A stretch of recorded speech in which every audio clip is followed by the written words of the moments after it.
1. First steps.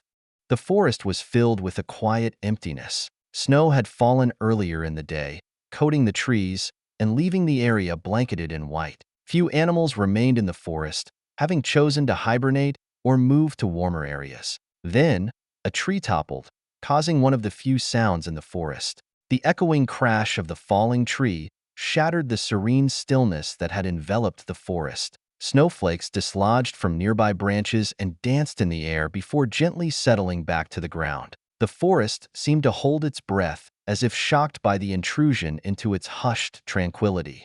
Elias looked over the tree. Its trunk was now on its side, due to his strikes and the added weight of the snow. With quiet footsteps padded by the thick layer of snow, he approached with his axe in hand. He brushed the snow out of his silver hair, which started to grow white streaks. The hair was tied up in a simple bun. When Elias was ready, he started to strike at the rest of the wood, each piercing the wood at the point where he wants to. The cuts are quick and only after a practiced breath. Only 2 strikes are needed to separate a new cylindrical piece of wood. Each is of roughly equal size. When encountering branches and the twigs that have already fallen off, they only require 1 slash of his axe. They begin to fill his cart off to the side. When the canopy was finished with its cutting, Elias turned to the rest of the trunk. After separating the trunk into equal pieces, he started to stack them in a few piles. He estimated the piles to be the maximum weight that he and the cart could haul back to his cottage. Next, he separated a few of the cylinders of wood.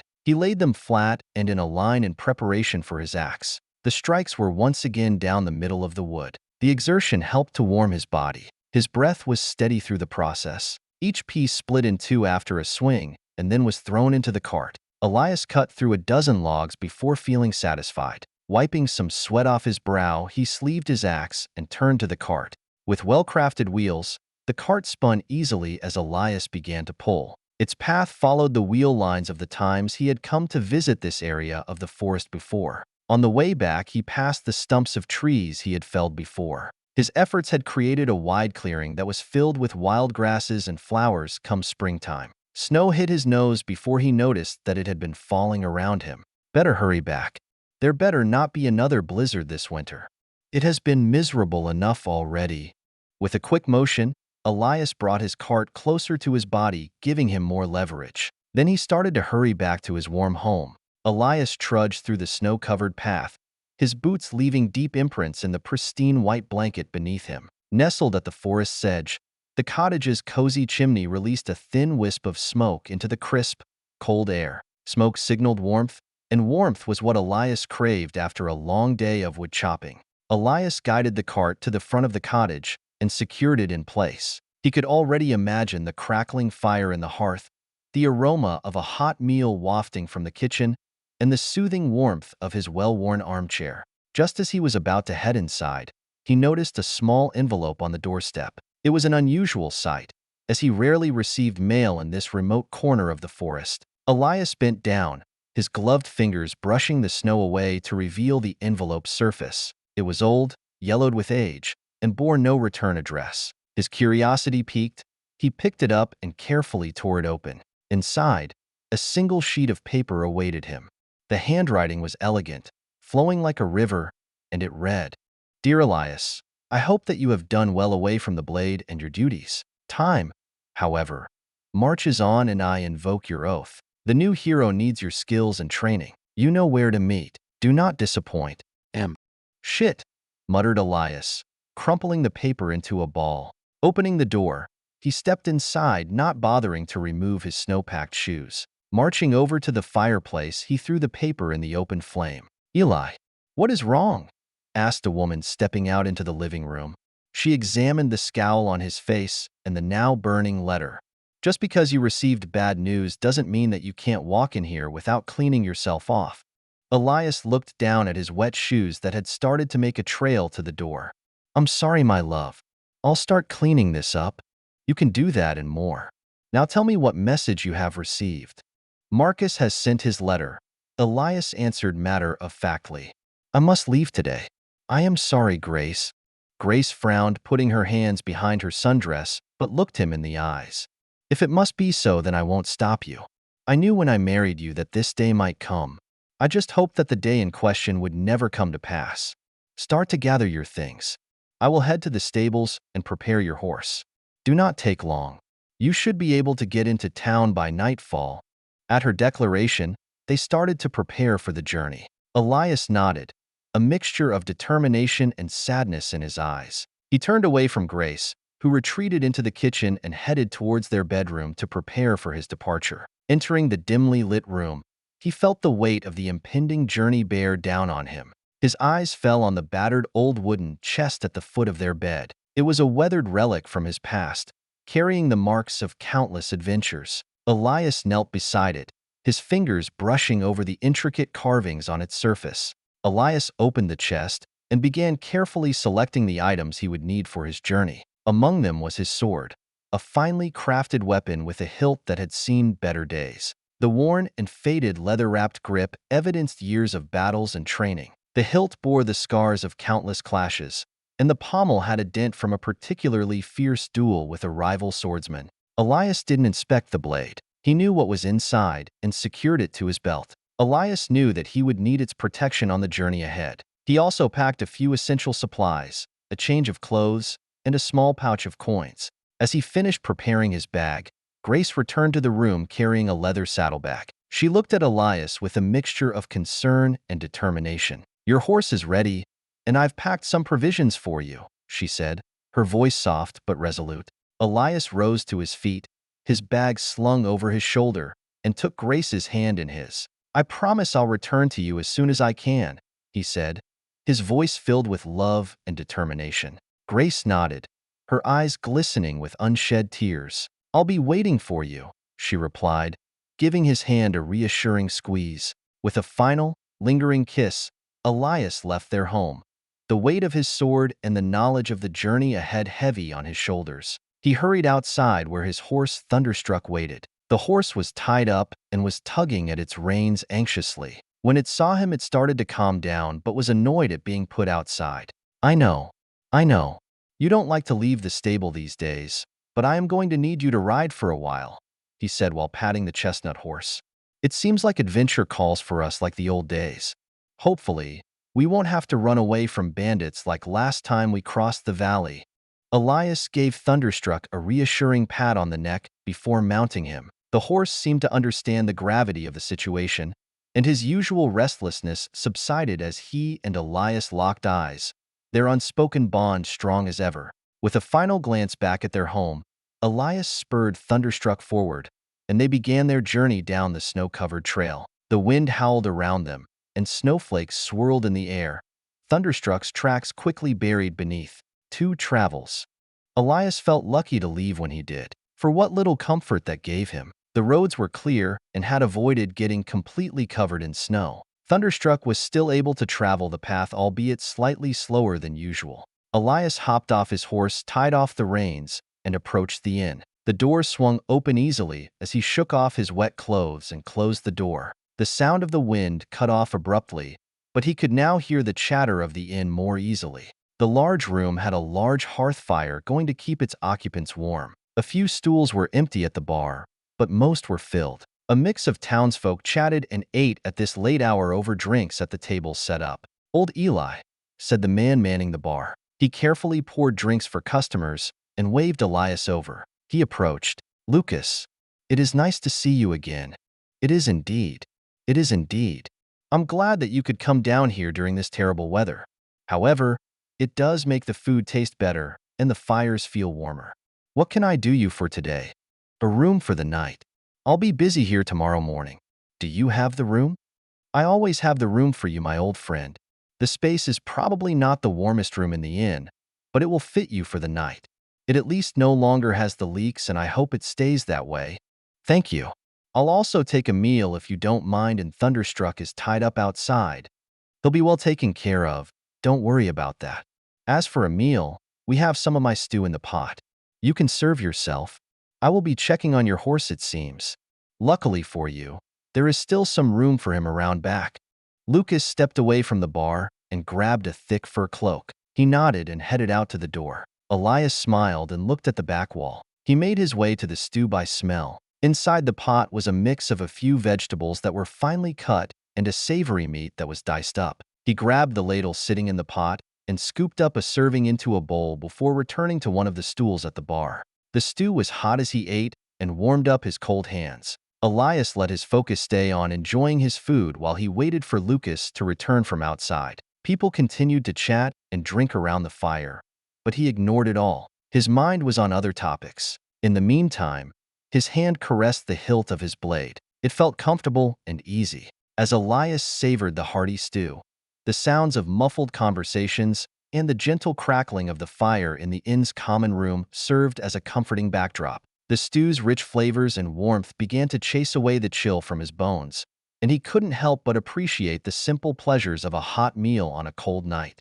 Lucas returned to the inn, shaking off the cold and snow from his cloak. He looked tired, and his eyes met Elias's with a sense of understanding that needed no words. They had always been able to communicate with a mere glance, a nod, or a shared silence. "The horse is settled," Lucas said as he took a seat next to Elias while leaving his coat hanging next to the fireplace. "He will be well rested for tomorrow." Elias nodded in appreciation, saying, "I never doubt your instincts when it comes to taking care of him." Their conversation fell into a comfortable lull as they enjoyed the stew and the warmth of the inn. Elias felt he could relax, if only for tonight. Busy days lay ahead for him, but for this night, he had nothing to worry about. As the night wore on, the inn's patrons gradually dispersed to their rooms, leaving Elias and Lucas by the fire. The room grew quieter, with the fire's embers casting a warm, dancing glow across their faces. Elias finally spoke, breaking the silence. "Tomorrow, I have a business to attend to. The road ahead is uncertain, but I'm glad I stopped by before I go. Stay safe in your travels." "I was never one for adventure, which is probably why I never really left this town. Just bring back some stories to entertain myself and my patrons," Lucas said with a smile. "I can do that." Lucas patted Elias on the back as they left their stools behind. The lanterns were dimmed for the night, and the inn quieted down as everyone slept for the night. Eli followed the steps up to the second floor and walked to the end of the hall. There was a single door that opened without a key. The room inside had a few boxes stacked on the wall and a simple mattress on the wood ground. It was smaller than the normal room and packed between two other rooms on either side of it. He looked up to the ceiling where an unlit lantern hung. Inspecting the area further, he saw no holes or signs of water leaking into the room. The bed creaked when he sat on it. His last sight of the night was of his sword lying next to him. Snow coated the ground in the morning. As the sun peeked out from the gray clouds, Elias hurried out to take advantage of the clearer weather. He went around to the back of the inn where Thunderstruck waited. After saddling the horse, he was ready to set off. Elias tightened the straps of Thunderstruck's saddle, his breath forming puffs of mist in the chilly morning air. The horse nuzzled his hand affectionately. Elias patted the horse's neck and stroked its mane. As he swung himself onto Thunderstruck's back, Elias couldn't help but think about the events of the previous night. Lucas had given him a hearty farewell as they left the inn behind. The cozy warmth of the inn, now left behind in the depths of the slumbering town, was a stark contrast to the cold, snow-covered morning that greeted him. Elias nudged Thunderstruck into motion, and the horse trotted gently through the cobblestone streets of the small, sleepy town. The buildings, aged and filled with history, stood as silent witnesses to the passage of time. The town's residents were just beginning to stir, their breaths visible in the frigid air as they started their day. He considered the town's old structures with a mix of nostalgia and uncertainty. Perhaps he could return to the town and his home in the future, but that day wouldn't be here soon. As Elias rode further from town, the snow-covered landscape stretched out before him, pristine and untouched. The sun had started to warm him up. The roofs around him dripped with melting snow. Some of the older buildings sported long icicles hanging off their edges. The old stone walls, marked with long cracks, had been continually resealed and patched. It was a simple barrier only 6 feet tall in most places, but one that Elias had rarely crossed in recent years. He nodded to the guard who held the gate open for him. The job was simple in the town, but appreciated by most in the village. He stood as a friendly face for the traders and travelers who had to stop at the old North Village.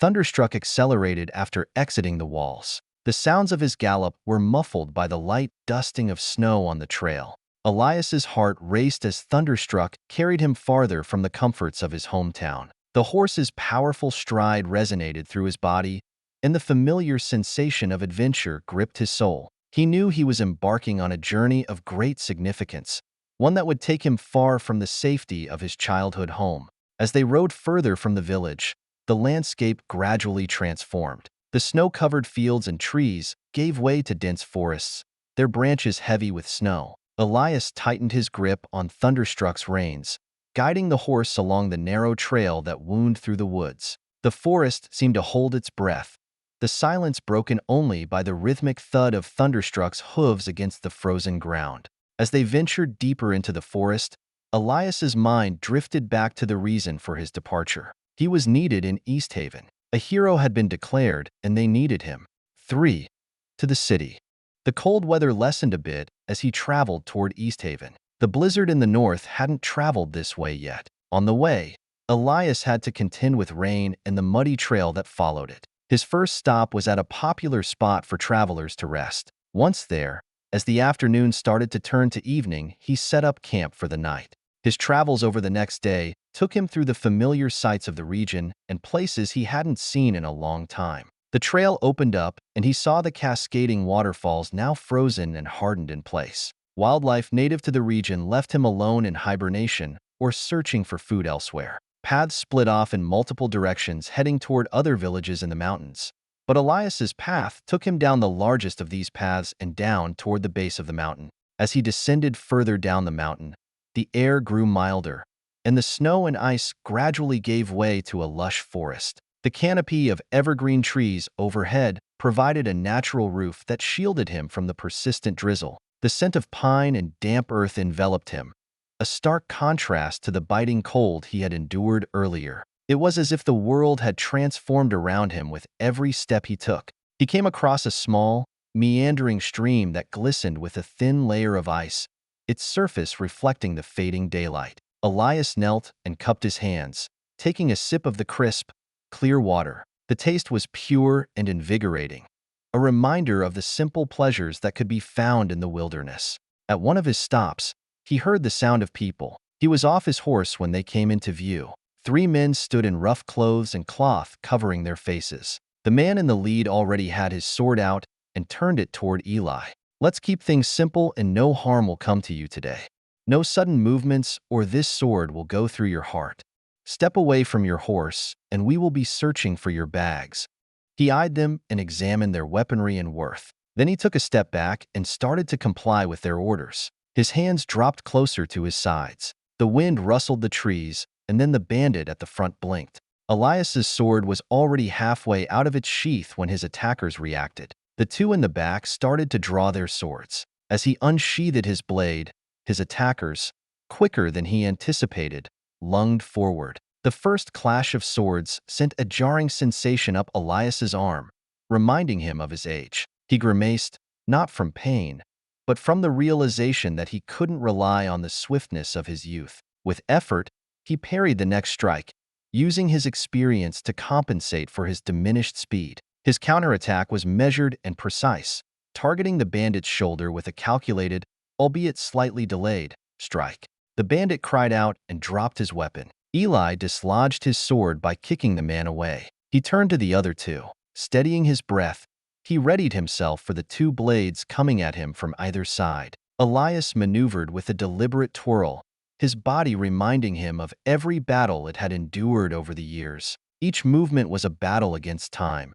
His skills rusted, but not forgotten. His attacks, no longer the fierce flurry of his youth, were now more strategic and paced. He maintained a safe distance, keenly aware of his stamina limits, while carefully observing for an opening in their defense. When their arms started to drop, he struck out. With an upward slash, he pushed the bandit's sword away and cut deep into the arm. It was followed up with a kick to the knee that brought him down. Another downward slash ended the man's life. Caught off guard, the 3rd bandit charged at Elias from behind, their bodies crashing to the snowy ground. The fall was harder than Elias remembered, his breath knocked out momentarily. As they wrestled for dominance, both swords were knocked away. The bandit, younger and quicker, reached his weapon first and managed to slice Elias's arm. Elias felt the sting sharply, a reminder of his vulnerability. He groaned in pain and used his strength to wrestle the sword from the man. He pushed back and tried to ignore the pain blossoming in him. With a final force of effort, he twisted his body and the arms of the bandit. He followed it up with a quick headbutt. It stunned the man and gave Elias enough time to free the weapon from the bandit. As Elias pushed himself upward, a foot stomped down. Elias turned to see his horse. The attack wasn't clean but did its job. Elias quickly pushed the man's body off him. He used his weapon to stab the bandit. They didn't struggle as they held their hands to their open neck. The man died after another slash of Elias's sword. He next considered his clothes, now sporting a new tear and spots of blood. The white snow was also speckled with red. The forest was silent except for the rustling leaves and the distant chirping of birds. He approached the bandit leader cautiously, his sword still held firmly in his grip. The bandit leader, realizing that his fate hung in the balance, tried to crawl backward, away from Elias. "Please, spare me," he pleaded, his voice quivering with desperation. Blood had started to soak his shirt a deep red. Elias stopped just out of reach and stared down at the bandit with a cold, unwavering gaze. "You should have thought about that before you attacked me," he said, his voice low and filled with resolve. Without hesitation, Elias raised his sword and brought it down swiftly, ending the bandit leader's life with a single, decisive stroke. Blood pooled around the fallen man, and the forest seemed to hold its breath in the aftermath of the violence. Taking a moment to catch his breath and wipe the blood from his blade, Elias knew he had to act quickly. Setting his sword down on one of the rocks nearby, he inspected his arm. He sighed and took off his torn shirt. It was quickly thrown in one of the bags on Thunderstruck. The horse had waited silently through the ordeal. Elias grabbed some gauze from another pouch on Thunderstruck and sat down while applying it. He winced as he tightened the gauze around the wound. It would limit his arm's upper mobility a little, but as a whole, the injury would not last long, with a healer soon tending to it in the city. Steam rose off his body as he felt the cold started to seep into his body. His old clothes now would serve as rags while he put on a new shirt. As he did so, he traced some of the scars that covered his chest. Bandits this far north already. It is disappointing to see them travel beyond East Haven's borders. "Maybe next time you can help and trample them," he said while brushing Thunderstruck's mane. "How about this? We ride through the night, and then we can get you something special. The bandits won't even be fast enough to catch us." Elias took a little time to go through the bandits' things. Their pockets had a little coin, and around the corner where they had hidden were their supplies, which he happily added to his own. Thunderstruck was happy to get moving, and so was he. The bodies had been moved over to a corner of the stream, but the bloodstains were still stuck in the snow. They picked up pace once again and hit the road. As time went on and they got closer to the town, the road was better maintained and built. Elias and Thunderstruck continued their journey through the night, their pace swift and determined. The cold air bit at Elias's skin, but he welcomed the chill. It helped keep him alert and focused after the earlier skirmish with the bandits. The bandits were sadly a symptom of a bigger problem and growing issue, one that he hoped he could help with the assistance of the hero. The moon hung low in the sky, casting a silvery glow over the snowy landscape. The only sound that broke the silence was the rhythmic pounding of Thunderstruck's hooves on the road. Elias could feel the powerful muscles beneath the horse's sleek coat working tirelessly, carrying them forward with grace and speed. Elias thought about the city that lay ahead. It had been a long and arduous journey to get this far, and he could almost taste the warmth of a crackling hearth and the comforting embrace of a hot meal. Elias patted the horse's neck affectionately. "We've been through a lot together, old friend," he murmured, "but we've always come out stronger on the other side." The night wore on, and the city lights on the horizon grew brighter with each passing mile. As they approached, the road became wider and more well-lit. The signs of civilization became more apparent, and the dangers of the wilderness began to fade into memory. Elias and Thunderstruck finally reached the city gates, where guards stood watchful. They were granted entry without trouble, and Elias couldn't help but feel a sense of relief wash over him. The bustling streets, the sounds of laughter and commerce, and the welcoming glow of the city's lanterns greeted them in the early morning light. "For in the city. I'll need some healing if you've got the space available." The healer at the door of the establishment looked him over. He had arrived without his horse. Thunderstruck was over at one of the local inn's stables. His blood had started to bleed through the gauze from irritation and rubbing throughout his hastened trip to East Haven. There is room for you. 30 minutes should be enough to clear up your wound and speed up the natural healing process. Thank you, said Elias. He handed over a pouch of money, most of which came from the bandits' coffers. They both stepped inside. He followed the healer down the hall. The building was filled with closed-off rooms and a long snaking hallway. Each of the doors was marked with the status of a patient and how much longer they would be. Soon he found himself at a door marked empty. The healer unlocked the door and ushered him in. Have you had this process done before? The healer asked. Once when I was much younger, he said, removing his shirt. You can have it clean up my body, but don't change this scar. He pointed to the largest scar, a crescent-shaped one above his heart, extending up to his collarbone. That can be arranged. Step into the pool and I will get it started. Elias stripped further and turned to the large open bath in the room. The liquid inside wasn't water and didn't smell like it either. It brought back memories of his first time in such a place. Unpleasant was the word that came to mind. A strong odor continually assaulted his nostrils. The pool bubbled slightly as he settled in, pushing against the viscous liquid. The healer returned with a mask to cover his mouth and nose before he completely submerged himself. They smiled at him as they fitted the mask onto his face. He wished for the process to go by quickly. Once the mask was on, his breathing slowed, and the healer helped him become fully submerged. I'll be here when, was all he heard before he fell unconscious.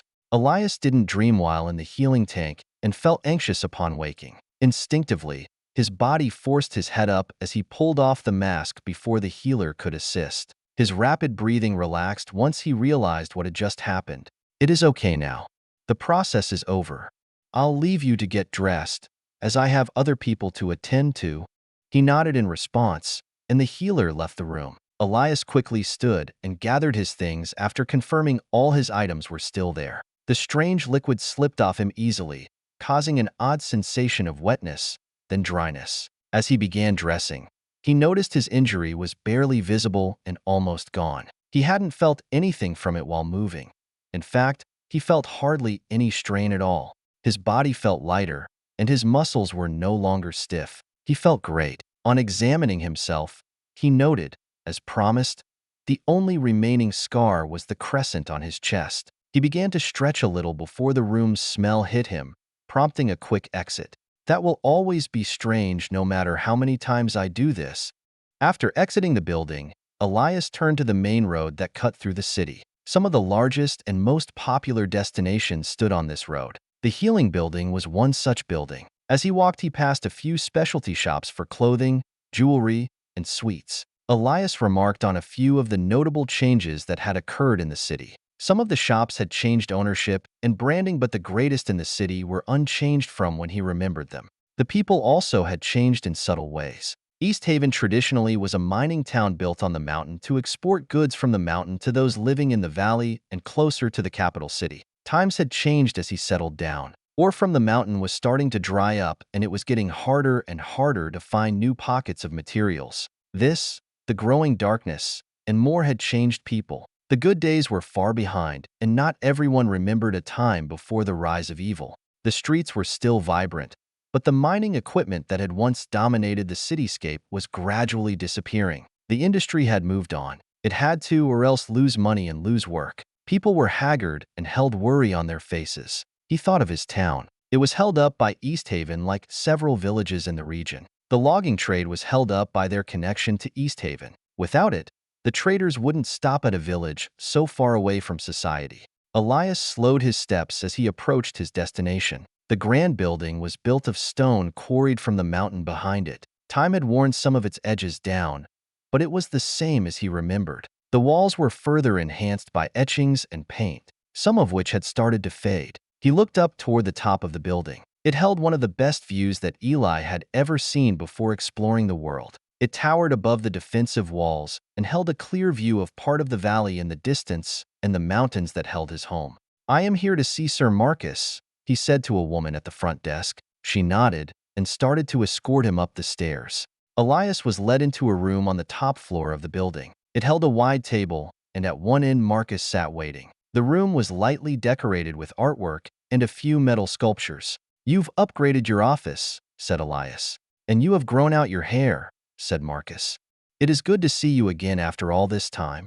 Sadly, we have to meet under such auspicious times. "Hopefully things will start to change soon if your letter is true." "It is. I was able to reread the documents we have on the prophecy written in stone myself. She has shown all of the signs of the hero. The hero has shown great skill with the sword technique we have been able to show her. I am sure that she will pick up the rest quickly." That I am certain of. "As long as you haven't stiffened her thinking too much, then I should be able to teach her everything I know. But everything I know isn't everything the Sword Temple can teach her. I only know. I know you don't know everything from your travels, but things have changed. Sir Callum of the West has died before meeting the hero." He paused at those words and stared back at the recognition in Elias's eyes. "You are now the only man living who has learned from him. I suppose this can be considered the first part of your quest with the hero. Train them in the way of the sword and travel to the lost temple.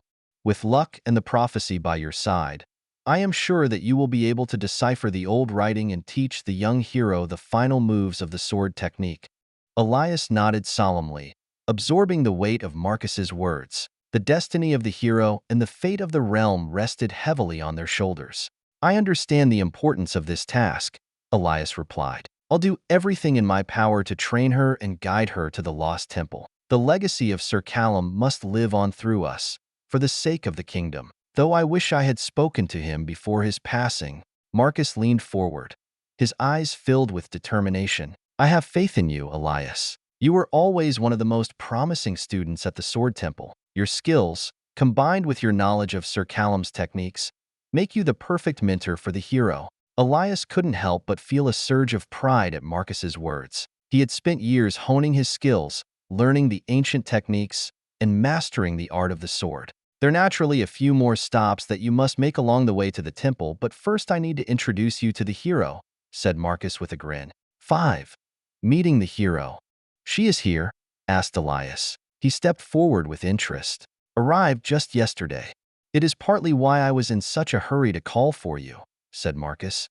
"Things are starting to move very quickly, and I'm sure that she is eager to meet you." Elias felt his motions bubbling up inside his chest. He started to adjust his breathing and enter his meditative technique. "Lead the way," he said with a steady voice. As they approached the room where the hero resided, Elias couldn't help but wonder about the young woman who was about to become his pupil. He knew nothing and could only imagine based on the stories of old heroes and the prophecy that had been written before his birth. More importantly, was she ready for this journey ahead of them? Was he? Marcus pushed open the ornate wooden door, revealing a brightly lit chamber. In the center of the room, a figure knelt in quiet meditation. Her long, raven-black hair cascaded down her back, complemented by her simple yet elegant attire. Her presence exuded an aura of calm and determination. The hero opened her eyes, her gaze locking onto Elias with a mix of curiosity and intensity. Her striking blue eyes seemed to pierce his soul, searching for the strength and wisdom she would need on her journey. "Hero," Marcus spoke with reverence, "allow me to introduce Elias, the one who will guide you in the ways of the sword and accompany you to the lost temple." The hero nodded. "Then I will leave you two to it." The hero rose gracefully to her feet, her presence commanding the room. "Elias," she said, "it is nice to finally meet my teacher. You can call me Alice." Marcus closed the doors behind him, leaving the two alone in the room. "It seems you know quite a bit about me, while I hardly know anything about you. Marcus and I had a little time to chat last night about you and plans. What are your thoughts on those plans?" Marcus inquired, settling onto a couch. "I want to complete this as soon as possible. It's my destiny, a responsibility I've accepted. I have accepted my role as the hero in my journey to get to where I am now. The plans are fine for now. I see no reason to change them now. We will likely have to adjust things as we go, but that is to be expected in the hero's great journey. I tend to agree with you on the plan. I just hope things don't deviate too much from what we've outlined. It would be nice to get things done quickly. Now tell me, who are you, Alice?" Alice paused for a moment before starting. "I am an orphan as the prophecy has told of. I have traveled far to get here, and I'm sure I will travel more before I can return to my home. Swordplay has come to me naturally, and the rest will follow. I'm ready to take the next steps in my journey. 6 months ago, I knew nothing of the prophecy or my role in it. Now I come before you to become who I was meant to be."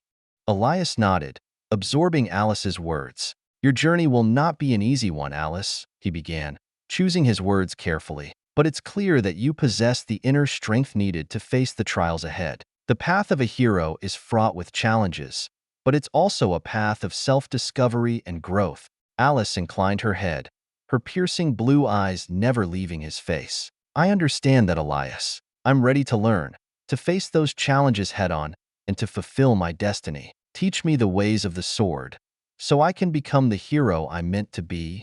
Elias smiled with a warm and encouraging expression. "I will do my best to guide you on this journey, Alice. But remember, becoming a skilled swordswoman is not just about physical prowess. It's also about discipline, strategy, and understanding the world around you. We'll start with the basics and build from there." Alice nodded, her gaze unwavering. "I'm ready for whatever you have to teach me. You say that swordplay has come naturally. Let's see how true that is." Alice followed Elias to an open courtyard training area, a place he knew quite well. At this time of day, a few people were out practicing. The place was shaded a little bit, but still had some snow in the corners. Elias took off his coat and grabbed a padded vest. Alice did the same. They took up some practice swords and entered a training box. Alice twirled her sword for a show before entering her fighting stance. He just focused on his breathing and watched how she used the sword. His job was to evaluate her and to see where she was starting. He would push her to her limits in this test. They separated a few feet from each other and started. With a swift and calculated swing aimed at Elias's shoulder, she lunged forward. Her attack was a blur of motion, but he was ready and instinctively knew what to expect. He was already in position for her oncoming blade. Elias effortlessly parried her strike with a spin of his sword, the blade meeting Alice's weapon with a resonating clash. His expression remained stoic, betraying nothing. He observed and analyzed, his movements precise and measured, like a seasoned teacher guiding a promising student. Then he attacked, bringing his sword down in a solid, forceful motion. She blocked with her blade horizontally. The blade held in the air for a moment before the two swords separated.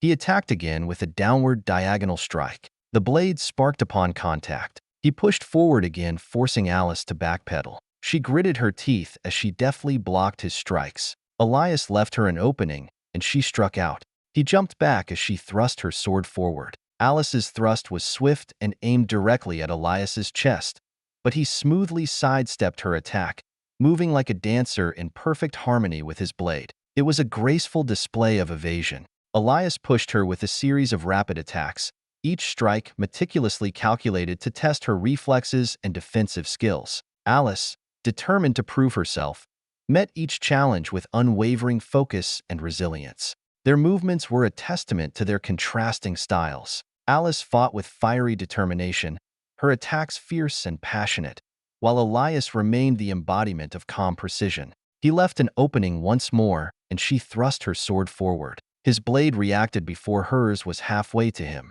The feint caught her off guard, and as she went for the attack, her blade went off course. The continued momentum sent her blade out of her hands and into the dirt. It clattered to the ground as Elias put his blade to her chest. "Well done for a first bout. Truly, Marcus was right that you show promise. There are of course things that you could work on, but at least we aren't starting near the bottom." Alice breathed heavily and sweat had formed on her brow. With a resigned sigh, she extended her hand towards him. "You win," she admitted, a slight smile tugging at the corners of her mouth. "But I'm not giving up that easily. Next time, I'll be better prepared. Why don't we go again?" "I like to hear that. We can go one more time. I'll try and highlight a few of the things that you forgot to do. That is, if you didn't already realize it. One thing comes to mind, but it might just be that I haven't fought many strong swordsmen. Fighting a new person should not affect how you fight. The fundamentals of sword fighting are the same regardless. There are often times when you face a greater, stronger force. How you can deal with it will show your strength as a swordswoman." "Ah, you two are where I expected. Already out training." "Perfect," said Marcus. "I'm glad that you two could get along. I've started to gather some things so that you can head out tomorrow. A horse for Our Lady. Protection for fighting corruption. It is the least I can do. I also have a basic itinerary for you. Elias grabbed the paper out of his hands. A stop at the capital. I presume that the king would like to bless our journey? Marcus nodded. You will already be traveling that way, and the king would like to do his thing. He has already met Alice, but not you. He hopes that you can use his power to increase the odds of success. Whether or not it works is debatable. Then we are on to the sword temple or meeting with the witches? They are also an important part of the prophecy, and it is unclear which should be visited first. I hope that Alice can choose for you. The roads are about the same length in opposite directions away from the capital. It is up to you. We will decide on the road, said Elias firmly. He stuffed the rest of the itinerary into his pocket. Thank you again, Marcus. Now if you will excuse me, I would like to rest a bit before tomorrow. I traveled all day yesterday to get here. 6. Leaving the city. Elias entered one of the general goods stores set up within the city. It was one of the nicest shops in the city and nicely decorated. He approached the counter. I'll need a few things from you. A line of rope, fire starters for at least 2 weeks, horse feed for the same time and 2 horses, and then a camping set. Anything else on that list? Asked the shopkeeper. I might take a look at what you have to recommend for someone heading to the capital and then further south. Then I would look at our display of healing gels. The shopkeeper pointed to a display case on the side wall. Provided to us by the healers, it will help in case of emergencies and is the most effective that you can find before reaching the capital. He examined the display and read some of the name tags and descriptions. I'll take 1 bottle. His next stop was at the clothing store and then to pick up some food that could be carried with them. He packed it all into bags to go on Thunderstruck and the other horse that would travel with them. They would travel for at least 2 weeks and first stop in the capital. From there, they needed to get to the Lost Sword Temple and further. Waiting at the stables was Alice waiting. Did you grab everything? I've got it all. You have the stuff from Marcus? Yes. Even the horse, said Alice. She stood next to a large darker gray steed in the stable. Though I still need to practice riding, I would have thought that you would have bought or been given a horse by now. It was something that probably should have happened. The ride from the capital was by carriage for the most part. I had no time to practice horseback riding. They were more focused on confirming me as the hero to themselves and the other higher-ups in charge. Me being a girl and all changed things. For training, I have been focused on understanding my responsibilities, general etiquette, and swords. It took them a while to let me handle a blade.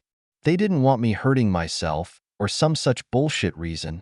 The pair get on their horses once they have everything packed and head out of the city. The sun hung low on the horizon, casting long shadows over the cobblestone streets of the city they were leaving behind. Elias mounted his horse, Thunderstruck, a majestic black stallion known for its speed and endurance. Alice, on the other hand, was a bit less confident on her horse, the dark gray steed that Marcus had provided her. She fidgeted in the saddle, adjusting her grip on the reins. Elias, sensing her unease, offered some words of encouragement. Don't worry, Alice. You'll get the hang of it soon enough. Horses can be intimidating at first, but they're loyal companions once you bond with them. They are much easier than learning the sword. Alice nodded. She glanced at Elias, who sat confidently in his saddle. With a deep breath, she urged her horse forward, and it responded with a slow and steady gait. Elias rode alongside her, setting a moderate pace to allow Alice to acclimate to riding. As they left the city behind and ventured into the rolling hills of the countryside, the bustling noise of civilization gradually faded into the distance, replaced by the peaceful sounds of nature. They rode in silence for a while and looked at the path ahead of them. The mountain was slowly being left behind. How did you deal with the revelation that you were the hero? Things changed rapidly then. I was brought along to start preparations and learn the sword. It was difficult and upended my life at a time when things were already unstable. The whole hero thing is still one that I'm not entirely used to. It is nice that at least for now I can be anonymous. I haven't slayed a great beast yet or fought back the corruption. Few people can recognize my face. It is something I'd like to have for a bit longer. It is good to be humble, and I will respect your wishes in that matter. I would rather avoid praises for things we have yet to do as well. Elias paused. You know, I thought that I was going to be the hero once. Times were different, and the last of the seers, protectors of the prophecy, were still alive. My father had just died fighting corrupted beasts in the borders of the Darklands. I fit some of the prophecy's signs. I think at the time I was just hoping that the hero would be found, that maybe I could help bring change to the world. I guess that I still am even now. You the hero? When was this? I was 19 at the time at the Eastern Sword Temple training under Sir Marcus. There were more studying the sword arts at that time. Over time, though, the members were sent off to war in a poor imitation attempt of heroes while we were waiting for the real one for you. Why weren't you sent off like the others? I was a coward, though at the time I thought I was seeing the writing on the wall. I didn't finish my training in the temple, and now it is something we need to fix now. My path was forgotten, and I ran. I met Marcus around that time. He wasn't quite mayor yet, and helped me get back on my feet and return home. I've stayed in these mountains ever since. The capital was one of the stops before arriving in East Haven. There I was able to meet Marcus and read the prophecy personally. It is an interesting thing for a document written so long ago. So vague and at times very specific. About halfway through it speaks of a spiritual journey that one must take beyond the physical journey. I remember reading that part as well back when the hero interested me, and I thought that they might be appearing soon. That, of course, never came true. Anyway, the spiritual journey sticks out to me. It could mean a literal journey to the spiritual realm, a more metaphysical journey, or something in between. From your story, perhaps we will both enter a spiritual journey. I know that I still have a lot to learn about being a hero. You are already on your way, he said. There was a brief lull in the conversation as they rode. What did you do after returning home from the Sword Temple and meeting Marcus? I worked as a guard for a while and met a few interesting people early in Marcus's mayoral career. The job, as a whole, wasn't for me. After a while, I found a natural break, and we parted ways. I moved further north to the village I knew best and stayed there, starting a life. A quiet life away from the ongoing evils and larger politics of the current world. How is the capital? It would be more interesting if the people weren't primed for war. The darkness and corruption are almost on their walls. I would say things aren't the best, but they are pushing on. That is unfortunate. I remember when the capital was the peak of the world. Sure, it had some flaws, but the people living there were happy and thriving. There was peace in the capital, and the prophecy was just a future end times event, not an active worry. I suppose after the capital, we will have to decide where to go. But what did Marcus mean by the witches? The witches, their official title, is the last witch coven of Tamora. They will teach you their magic, prophecy willing. In combination with my sword techniques and your innate power, you will be as the ancient stories have told. Your blade will breathe as you breathe. You will fly like birds and move like cheetahs. No foe will be your equal once all parts are in harmony and mastered. Except for the summoner of darkness and chaos, said Alice. Yes, them. They, by rumor and suggestions of the prophecy, will be waiting for you at the last battle, your final foe. They can supposedly control the monstrosities that have grown throughout the land and much more. The power they hold is an equal and opposite to the one you will have to cultivate. And then the Dark One will be defeated, hopefully without too much additional bloodshed and poverty.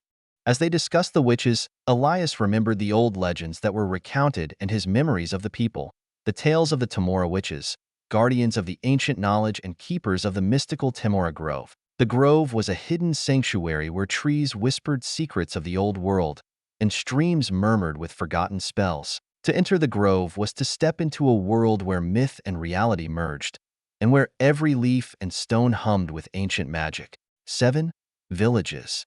The path from East Haven moved away from the mountains into the wetter climates of the hills toward the valley. They passed through a few small villages. The villages had taken advantage of their connection to East Haven and the land to cultivate crops, herd livestock in the hills, and produce unique goods for the city. Their stops in the villages were short or non-existent depending on what times of day they arrived. If they arrived in the evening, a bed in the village helped the monotony of living on the road. Otherwise, Elias and Alice set up their tents and camped out for the night. He rode in front as the late afternoon turned to night. Scanning the landscape, he spotted a few buildings. The land around them had been converted into crop fields. It was quiet except for their horses trotting.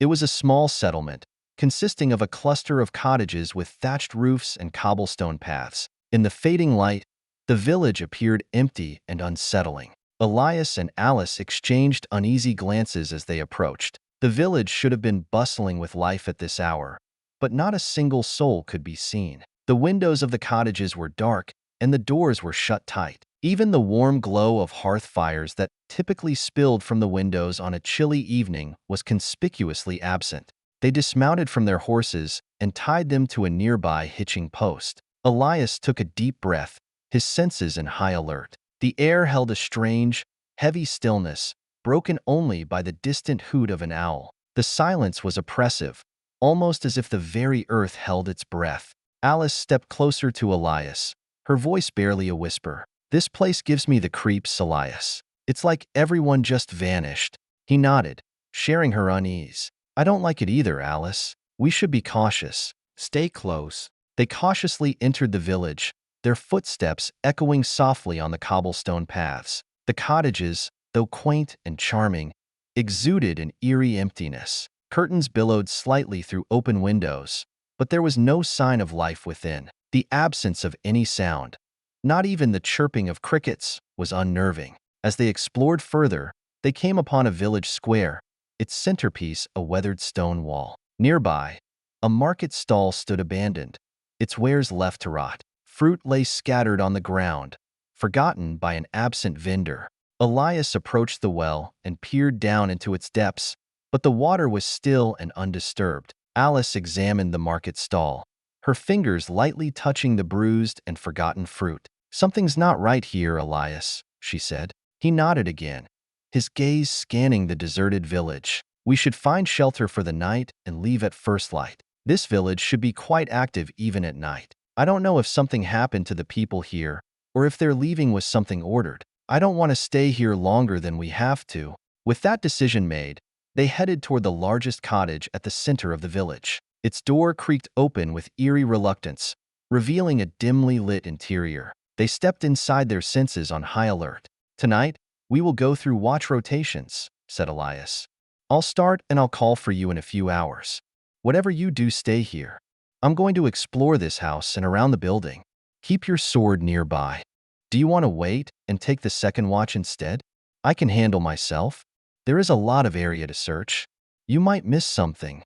Stay here. You need the rest. I can see it in your eyes. I'll handle it. If I find something more substantial, then I will call for you. Otherwise, start setting up our stuff." "I will be back soon," said Elias reassuringly. Alice frowned. She didn't but his words but stayed at their makeshift camp in the cottage. Elias stepped out of the cottage. The door creaked as he did so. He started to circle the building. His eyes tried to peer through the dim light. The moon reflected down, illuminating most of the area. Elias walked cautiously around the outside of the cottage, his footsteps soft on the gravel path. The night air was thick with an unsettling stillness, and the deserted village seemed to hold its breath. The cottage, though weathered by time, exuded an eerie aura, its windows dark and its timbers groaning softly in the breeze.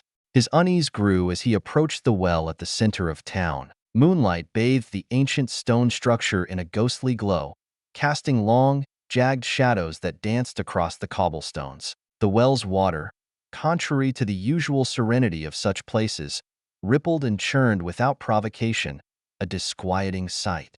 Elias's heart quickened as he bent down to examine the strange phenomenon, but before he could react, a nightmarish hand shot out from the water's depths, cold and clammy, and seized his wrist with a vice-like grip. Panic surged through him as he tried to pull away, but the creature from below clung tenaciously. With a swift and desperate movement, Elias drew his sword from its scabbard. His heart pounding in his chest, he brought the blade down with all his strength, severing the ghastly arm from its sinister source. The severed limb thrashed briefly, then vanished beneath the water's surface with a gurgling, otherworldly hiss. The well erupted in a furious frenzy of bubbles, as if the very depths of the earth were spewing forth their malevolent inhabitants. Undead creatures, their eyes hollow and ghastly, their flesh rotting and decaying, clawed their way out of the well's abyss. Elias had no time to ponder the nature of these vile beings. With adrenaline surging through his veins, he swung his sword down in a deadly arc, striking down the first of the creatures as they swarmed toward him. More strikes followed in an attempt to cut them down. From behind him, Alice jumped out to help him. Her sword was already at the ready, and she cut an undead creature at the waist. "What happened to calling for me?" asked Alice. "Did you follow me?" he responded. "This seems like a rather substantial change in find. Were you expecting to take these things on your own?" "No, I wasn't expecting undead to be here. They are too far north. It makes me worry. Your help is appreciated, though. If you can keep up," he said as he brought his sword down on another undead. They continued to pour out of the well. Its construction limited their mobility a little bit, but it also limited their swings. "How many more undead are there?" "They just keep coming out of the well. Probably the entire village if I had to guess." He spun his sword into another undead. Its head fell off its body. With a kick, the body fell back into another undead. He speared that one with his sword where its heart would be. The undead creatures did not have blood, and instead, black ichor spilled from their wounds. They used their teeth and sharpened claw hands to attack, which helped Elias immensely. The undead did not get close enough to properly strike at him. He sidestepped and moved fluidly through their forces.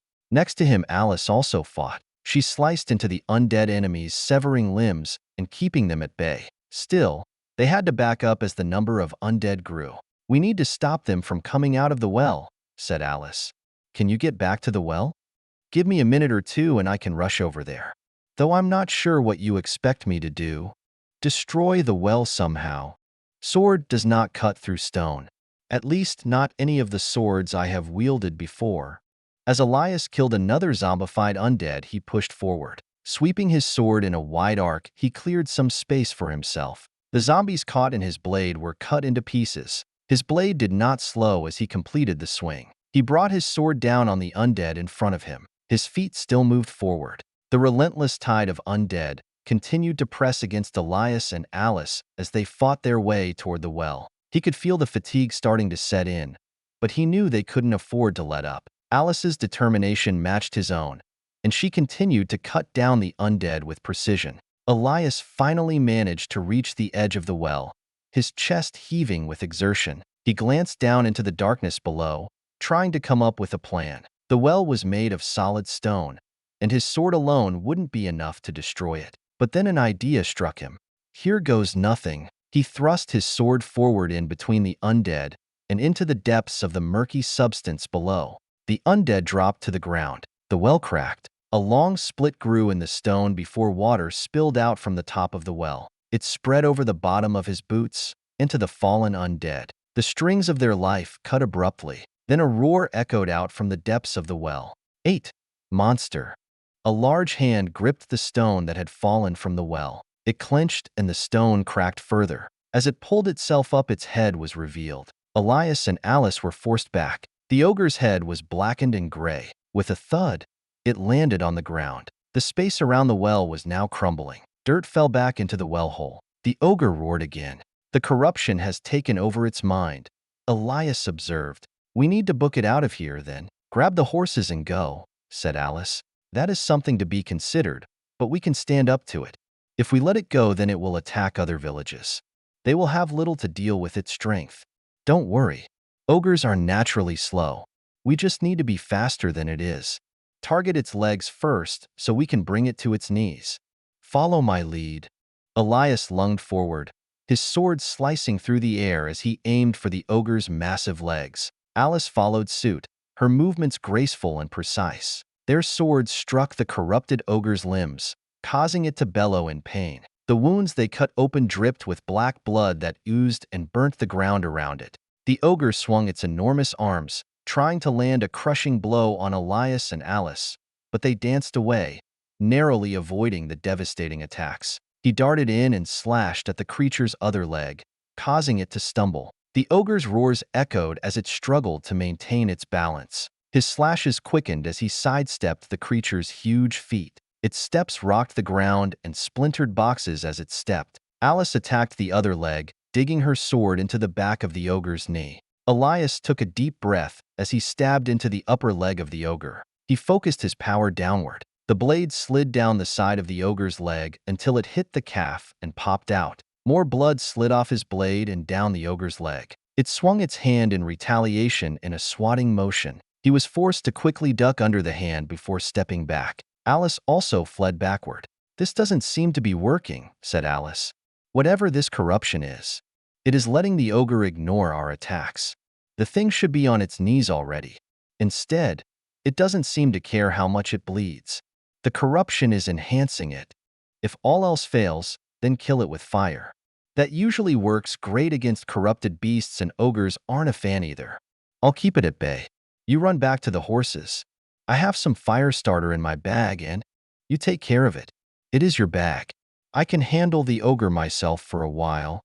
Elias paused for a second, his mind quickly considering possible courses of action. "Fine.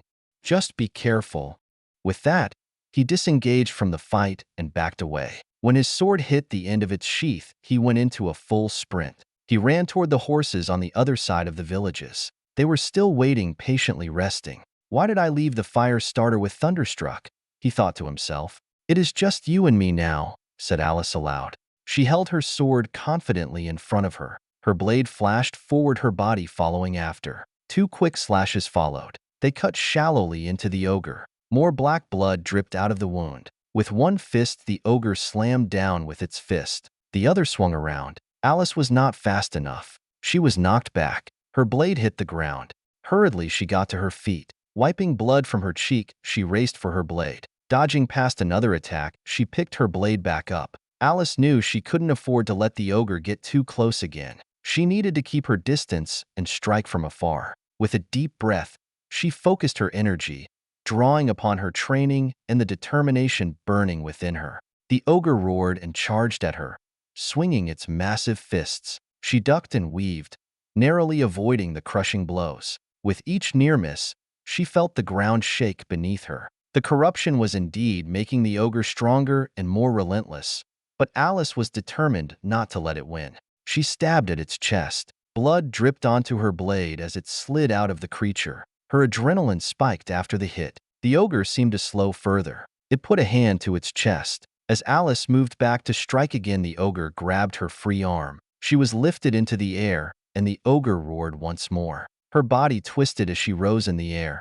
and she kicked the ogre in the arm while swinging her sword. The joint popped, and a large slit opened up on the wrist of the ogre. It dropped Alice quickly, causing her to hit the ground with a thud. Alice groaned but held herself together as she rolled away from the ogre's stomping foot. She felt the ground shake and a soreness in her ribs. Her vision turned away from the ogre, and she could see Elias running toward her. In one hand, he held his sword, and in the other was a lit torch. He charged items at the ready. The fire lit up the dark evening, casting shadows on their impromptu battlefield. Holding the torch tightly, he swung it in front of the ogre. It paused its attack. Hurriedly, he thrust the torch into one of the ogre's many open wounds. The ogre roared, and the wound sizzled. The blood boiled further. Its corruptive nature burned away by the fire. Elias attacked again at another wound, once with his sword and once with the flaming torch. He felt his muscles burn from exertion, especially his feet after running.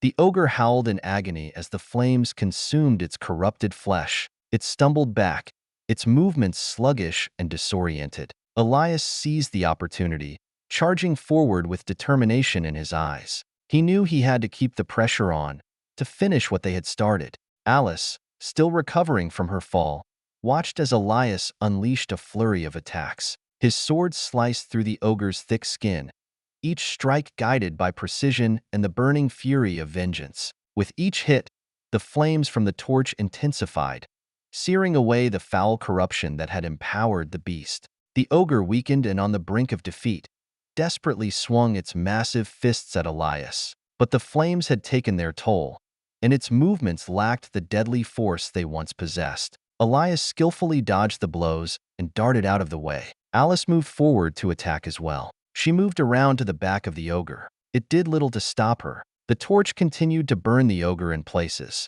It roared and stomped.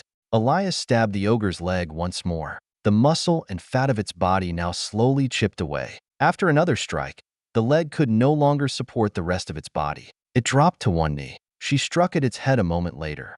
Using what leverage she could, Alice swung at the ogre's neck. A black line opened up on the back of the ogre's head. With both hands, she attacked again. "Pass me the torch," she yelled. Elias nodded and tossed her the torch. She caught it with one hand and turned the torch downward. The flames warmed her skin and then scalded the ogre's skin. The open wound that bubbled up with corruption was burned by the flames. She pushed the torch in deeper, and the ogre released a more guttural roar as it fell. It flailed slightly as it let out its dying gasps. Alice rolled off the ogre, dropping the torch in the process. She let out slow breaths as she felt the pain of her injuries throughout her body. Taking a few steps, she finally sat down. "You're injured, let me look at that wound," said Elias. He approached Alice, sitting down next to her, and grabbing his glass bottle filled with healing gel. "Your wrist may be broken. Its claws got in you pretty good." He uncorked the bottle and held the arm in his hands. Wrapped around the wrist were claw marks, now grayish-looking. Her arm was twisted slightly. Elias held it in place as he scooped up some of the gel and started applying it. Alice winced slightly, but let him continue working. 9. Healing. Elias wrapped up the wound with some gauze before letting her go. Alice waited patiently and looked over the open clearing that held the fallen undead. The ogre now looked bloated, and as the darkness left its lifeless body with nothing left to cling to started to dissipate. It continued to disintegrate slowly. "Thank you," said Alice once the wrappings covered her wrist. Elias nodded. "It is my job to see that you are safe. I'm glad that you could finish off the ogre. You will need to take it easy over the next few days. Don't pick up anything with that hand. Hopefully, we won't run into any more trouble in the next few days. We are almost to our destination." Elias and Alice, their adrenaline still pumping from the intense battle with the ogre, made their way back to the quaint cottage they had used as a temporary base. The night had fallen, and the sky was illuminated by a shimmering blanket of stars. Exhausted but victorious, they stumbled inside, their footsteps echoing in the quiet room. Alice gingerly settled herself on a wooden chair near the hearth, her injured wrist cradled gently in her lap. Elias, his armor and clothing smeared with the remnants of their brutal encounter, carefully placed his sword against the wall. He started to gather a few things for the night. The cottage was a comforting sight, its rustic interior bathed in the soft glow of a few candlesticks. "You did well out there, Alice. That ogre didn't stand a chance once you got hold of that torch." Alice offered a faint smile, the pain in her wrist momentarily forgotten. "We make a good team, Elias. I couldn't have done it without your help." "We do make a good team. There has been little time for me to show you sword techniques. I think we should stop in the next village. Let you rest somewhere proper, and I will show you my sword skills. You will have to watch for now, but later you will practice them." "I would like that. We can stop for a day, but we should continue onward. I'm ready to return to the capital again. The people there are waiting for us." She nodded in gratitude once more. "And thank you, Elias. I appreciate your care." Elias smiled, his eyes reflecting the warmth of the fire. "I have to ensure your safety, Alice. Now, rest. We have a long journey ahead, and I want you to be at your best."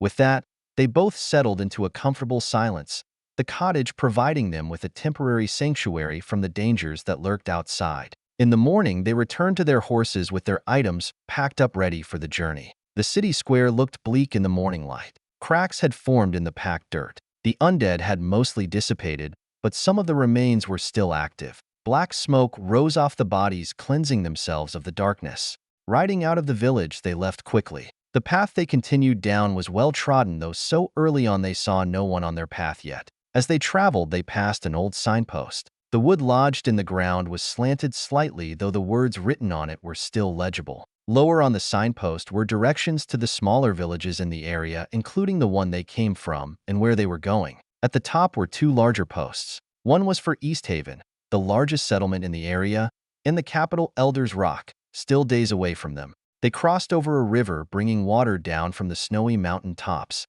Animal tracks had crossed through in search of water, fish, or other animals. The weather was still chilly but less wet.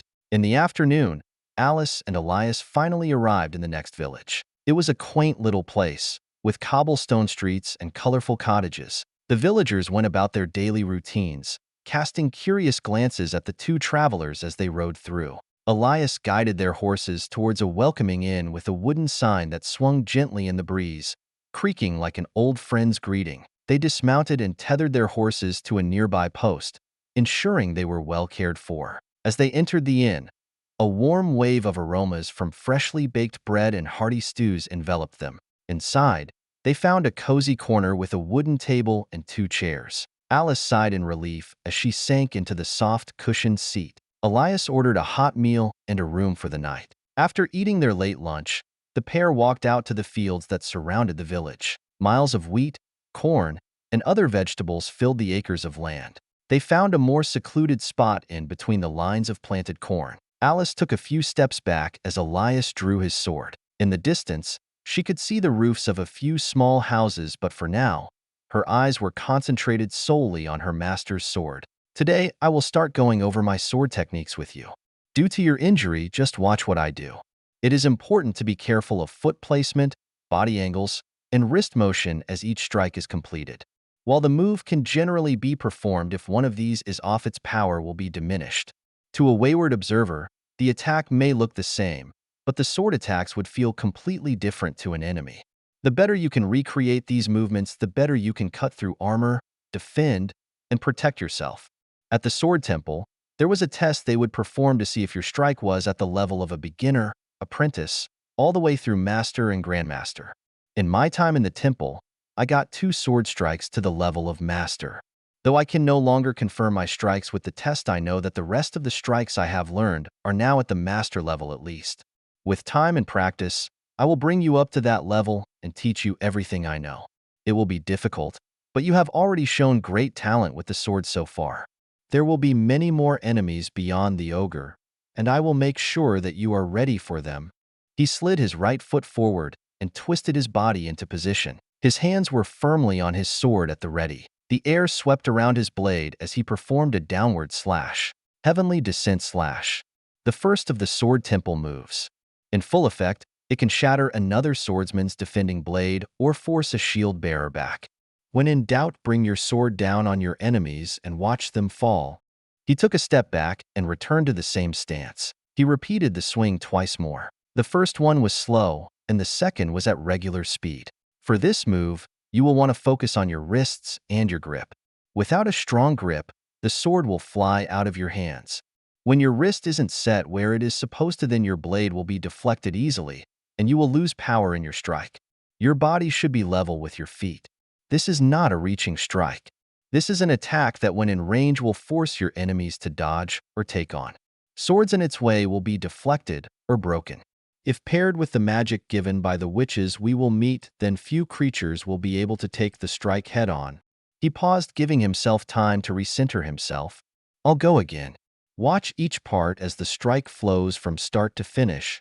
He struck the air again, and Alice watched. She kept her eyes focused on each part of his attack. Without her sword in hand, she shifted her feet into the starting position. Her hands followed, holding an imaginary blade. Elias watched her form, helping to correct and adjust it. He returned to his sword swinging and let her mimic the swing with an imaginary blade. As the evening sun cast long shadows across the cornfield, Alice and Elias continued their practice. With each swing of Elias's sword, Alice's focus sharpened. She mirrored his movements as closely as possible, trying to ingrain the techniques into her muscle memory. He provided pointers on her stance, reminding her of the importance of her grip and the subtle weight shifts that could make all the difference in the effectiveness of her strikes. He demonstrated the heavenly descent slash several more times, each iteration smoother and more precise than the last. The sun dipped below the horizon, casting an orange glow across the sky. The world around them gradually darkened, and the stars began to twinkle overhead. They finished up the practice, ready to return in the morning when the sun was out again. The pair walked back through the fields toward the village for the night. 10.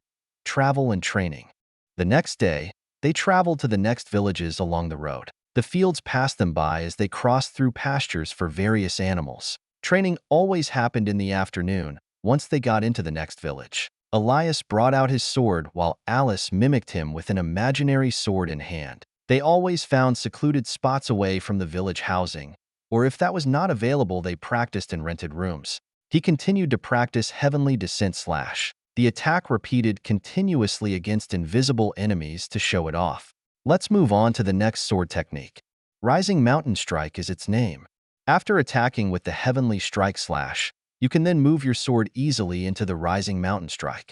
You will bring your sword upward quickly and tilt it either to the left or right depending on the situation and block enemies before pushing your sword forward. I'll start from the ending position of Heavenly Descent. Elias smoothly transitioned from the ending position of the Heavenly Descent slash into the beginning of the Rising Mountain Strike. His sword swept upward with a graceful arc, the blade gleaming in the sunlight. He then shifted his grip and angled the sword to the right, as if intercepting an incoming attack. With a powerful thrust, he pushed the imaginary opponent back, completing the move. He repeated the move multiple times, first rotating his sword to the right to block a sword, and then doing the same to the left. A few adjustments were made each time to showcase a few possible variants that might commonly come up. Alice watched closely, her eyes following every detail of Elias's movements. She mirrored his actions, her imaginary sword mirroring his path through the air. As they practiced, Elias offered guidance, ensuring that Alice's technique improved with each repetition. "Remember," he said, "the Rising Mountain Strike is a versatile move. You can use it both defensively and offensively. It can parry incoming attacks and create an opening for your own strike. It's all about timing and fluidity." They continued to refine the Rising Mountain Strike throughout the day. The sun hung high in the sky, casting warm rays over the fields and villages they passed through. By the time they reached the next village, Alice's muscles ached from the intense practice, but she could feel herself growing stronger and more skilled with each passing day. Elias worked with her on the two moves, allowing her to practice flowing through the two moves with ease. She picked up the basics quickly, her previous sword knowledge helping her intuit what steps would come next. Her hands held no sword as she practiced. They were still bandaged from the fight with the ogre. She looked down at her wrist as she practiced. It still held an ache and was a constant reminder of where her skills currently sat. The sun set in the village, and the pair returned to their rented rooms. Elias approached Alice's door and knocked. "Elias?" asked Alice, opening the door slightly. "It's me. I wanted to check in on how you are doing. Your injury and self. It has been a few days and should be ready to remove the wrappings and clean up." Alice opened the door wider, allowing Elias to enter. The room was dimly lit by a single oil lamp on a small wooden table. Elias took a seat on a wooden chair, and Alice joined him. She extended her injured wrist towards him, and he gently began to unwrap the bandages. As the cloth fell away, the wrist was revealed, and Alice couldn't help but wince at the sight of it. The skin around the wrist bore the marks of darker pigmentation and faint black streaks, a testament to the corruption the ogre's touch had brought. Elias inspected the injury carefully, his experienced eyes scanning the area. "The healing paste has worked its magic," he remarked, his voice laced with a hint of relief. "The corruption has receded, and the wound seems to be closing up nicely. It may leave a scar, but that's a small price to pay for your life and your sword arm." Alice flexed her wrist cautiously. She quickly realized the pain had subsided, and her movements were no longer hindered. "Thank you for saving me back there. I couldn't have done it without you. You did a great deal of work as well fighting the ogre as well. Now, with that wrist healing, you can start practicing with your sword again. And maybe, just maybe, we can even spar soon. I would like that. I would like it a lot. It will be good to finally hold a sword again and put what is in my mind to real application." Elias left her room, and Alice settled into her bed. The capital approached, and so did the corruption in ways. Its influence was once just one small city and a few business leaders within. Few had noticed its spread before the war started against the growing evil. Villages and a few cities were ruined within the year. The places grew unlivable. Nothing was truly able to cleanse the rot inside. He thought back to the village they had encountered. Though the undead and ogre were slain, the ground would not seed life until the proper magic could be applied and the area cleaned. It was a power only the hero could learn, blessed by the gods. The next day they crossed blades. Traveling had taken them in between villages. Trees dotted the hilly landscapes. In the distance, the same river they had been following for days snaked across the grass. Alice was eager to resume training and jumped at the chance to pause their travels for more practice. Before they started to spar, she ran through the same training she had been practicing for a week. this time with a sword in hand. Heavenly Sword Slash was followed by Rising Mountain Strike. Her feet already knew how to move from her previous practice. With her sword in hand, she finished the moves. Elias watched her, critiqued her, and helped adjust things when needed. Sometimes the weight of the sword in her hand changed things, so he was there to correct it. He knew that she had made good progress so far, but there was still much to learn. He wished he had more time. Maybe if he had been notified sooner, or if she hadn't had to travel so far to reach him, they could have more time. With the corruption spreading as far as the villages in the north, he worried what he would see in the capital. It was by mostly luck and the death of old friends that the Elder's Rock had not been destroyed already. But beyond that city, they would have to travel through corrupted lands that had twisted and strengthened their followers. The sun is getting lower. I'm glad that your previous practice was not for nothing. I was worried that it would take some time to adjust to using an actual sword. There are still a few more techniques for you to learn, but I think those will have to wait for the city. We're almost there, and I think we can hurry there in the next 2 days. For now, though, let's see how your sword techniques do in practicum.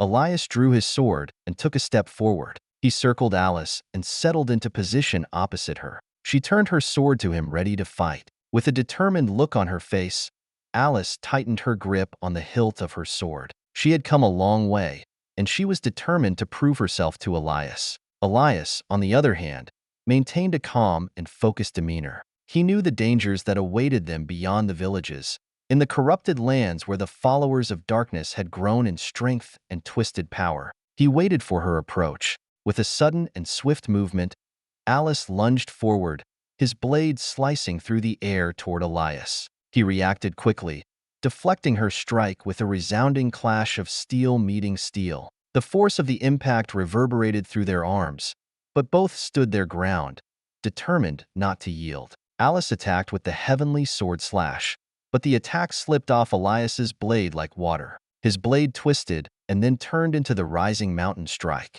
Their spar continued a dance of blades and footwork. Elias attacked with precision, testing Alice's ability to parry and counter. She moved with a grace that was born from hours of diligent practice, her body flowing seamlessly from one defensive stance to another.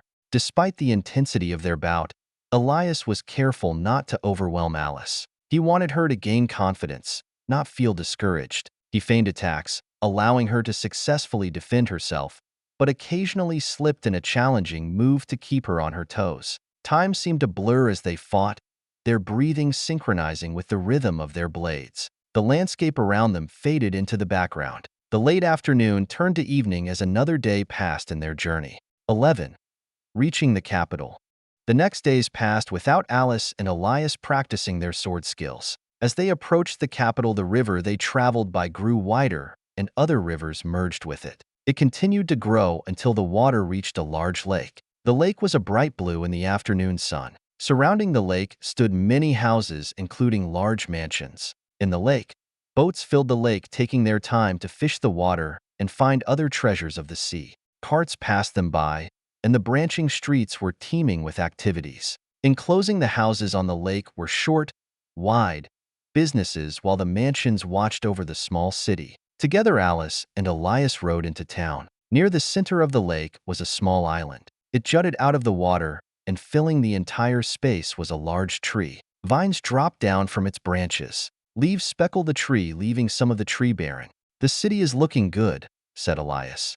"It has expanded a lot since I was last here. Elder's Lake has had to because of the expansion of Elder's Rock. The growth of corruption and evil destroying livable areas has forced everyone to the few places left standing. I'm sure that by now people are overfishing the lake, but what else are people to do?" As Alice and Elias rode deeper into the bustling city of Elder's Lake, the vibrant atmosphere enveloped them. The scent of freshly cooked food wafted through the air, a tantalizing mixture of grilled fish and various spices. Market stalls lined the streets, their colorful awnings fluttering in the gentle breeze, and merchants hawked their wares to passers-by. Children played along the cobbled streets, chasing each other and laughing, seemingly unaffected by the looming threat of the corruption beyond the city's borders. Elder's Lake had become a sanctuary of sorts, a refuge for those displaced by the encroaching darkness. Elias steered their horses toward the central square.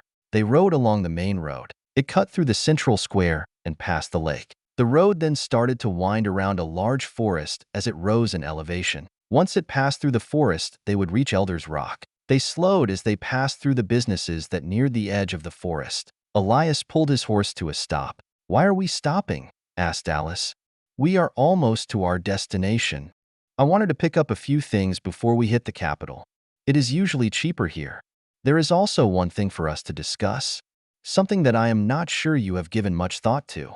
Once we pass Elder's Rock, we need to make 2 stops. Which one are we tackling first?" "I don't know. Why are we deciding this now before we reach the capital? I thought we would consider it later. Does it really matter which way we go?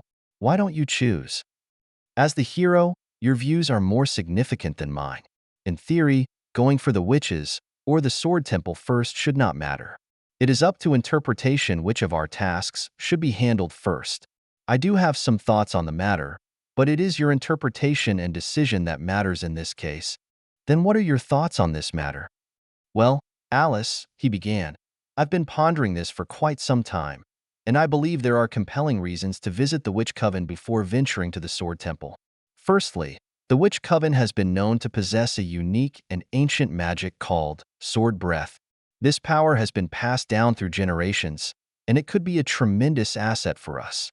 It's said to be a formidable offensive and defensive technique, something that could greatly aid you in mastering the sword. The Witch Coven, with their mastery of magic, has managed to keep the corrupted forces at bay from their home since the beginning. Their knowledge and abilities are not to be underestimated. Learning from them and aligning ourselves with their wisdom could provide us with insights into combating the dark forces that threaten our world. They may even have information about the Sword Temple that we could use. As the hero, you share their bloodline and will learn their power like you have the sword."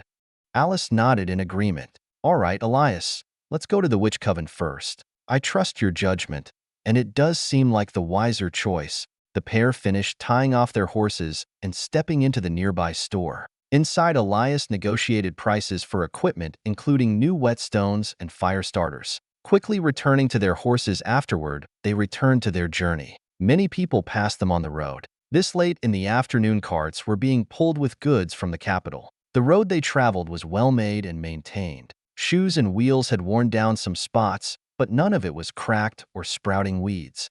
The trees swayed slightly with a light breeze. The road cut through the trees so that multiple people could walk or ride side by side to prevent blocks in traffic. As Alice and Elias continued their journey, the forest around them grew denser, and the shadows of the towering trees stretched across their path. The air was filled with the soothing sounds of chirping birds and rustling leaves. The occasional ray of golden sunlight filtered through the canopy above, casting dappled patterns on the ground.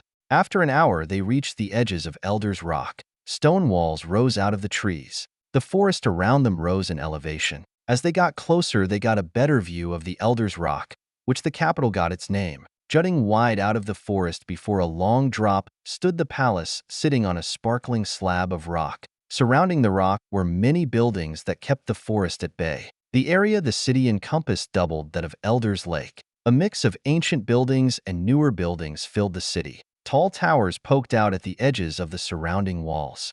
The pair reached the city gates made from wood carved from the surrounding trees. Guards walked up above on walkways on the walls. At the gates, guards checked passersby for their business and place of origin. Alice quickly stepped forward once they hit the front of the line. The nearest guard, a burly man with a stern expression, squinted at Alice as if trying to recall her face. Then, a spark of recognition flickered in his eyes. He had seen her before, during her previous visit to the capital. "I am Alice of the Verdant Hills," she declared, her voice ringing out like a trumpet. "I am the declared hero of the world, and this," she motioned to Elias at her side, "is my trusted master, Elias." "I remember you from your previous visit," said the guard, a hint of recognition in his eyes. "You truly are Alice of the Verdant Hills?" Alice nodded gracefully. "Indeed, I am. We are on an important mission to see the king. We must not be delayed."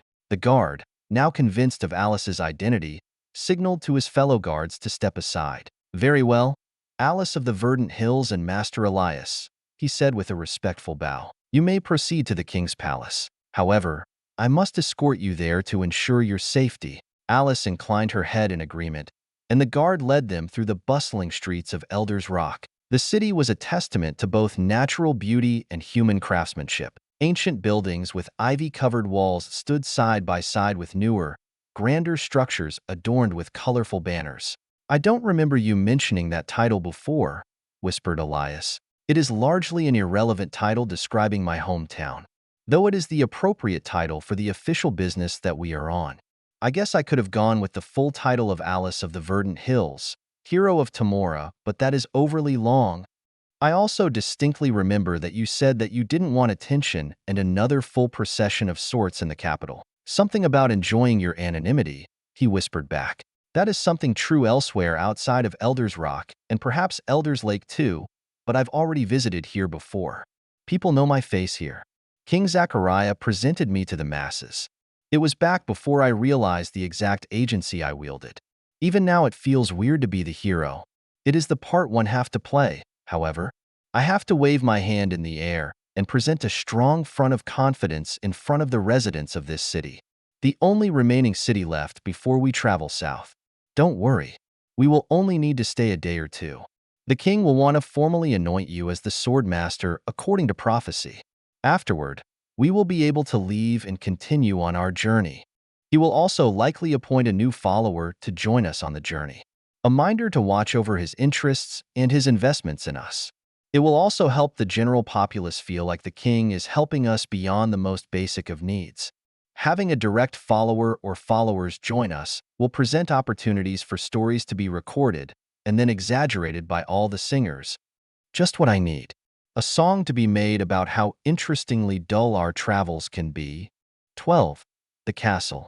The castle was more detailed and opulent in person compared to their sightline from the middle of town. Well-maintained and trimmed trees, bushes, and flowers lined the pathways around the palace. They were filled with vibrant colors and contrasted with the grays and browns of the castle. As they approached, they got a better view of the land beyond the rock. Dead trees filled the landscape. Their trunks were rotted and black with corruption. A few small buildings edged near the line cutting through the space, but they were sparse. Beyond the corrupted lands, old and empty buildings lay in places. Nature and evil took them over, covering them in vines and rotting the wood. It stood in opposition to the grand castle. Elias and Alice followed the two guards through the imposing gates of the castle, their footsteps echoing on the cobblestone path. The grandeur of the castle's exterior was nothing compared to what they now beheld inside. The main courtyard was a symphony of architectural marvels and meticulous landscaping. Tall,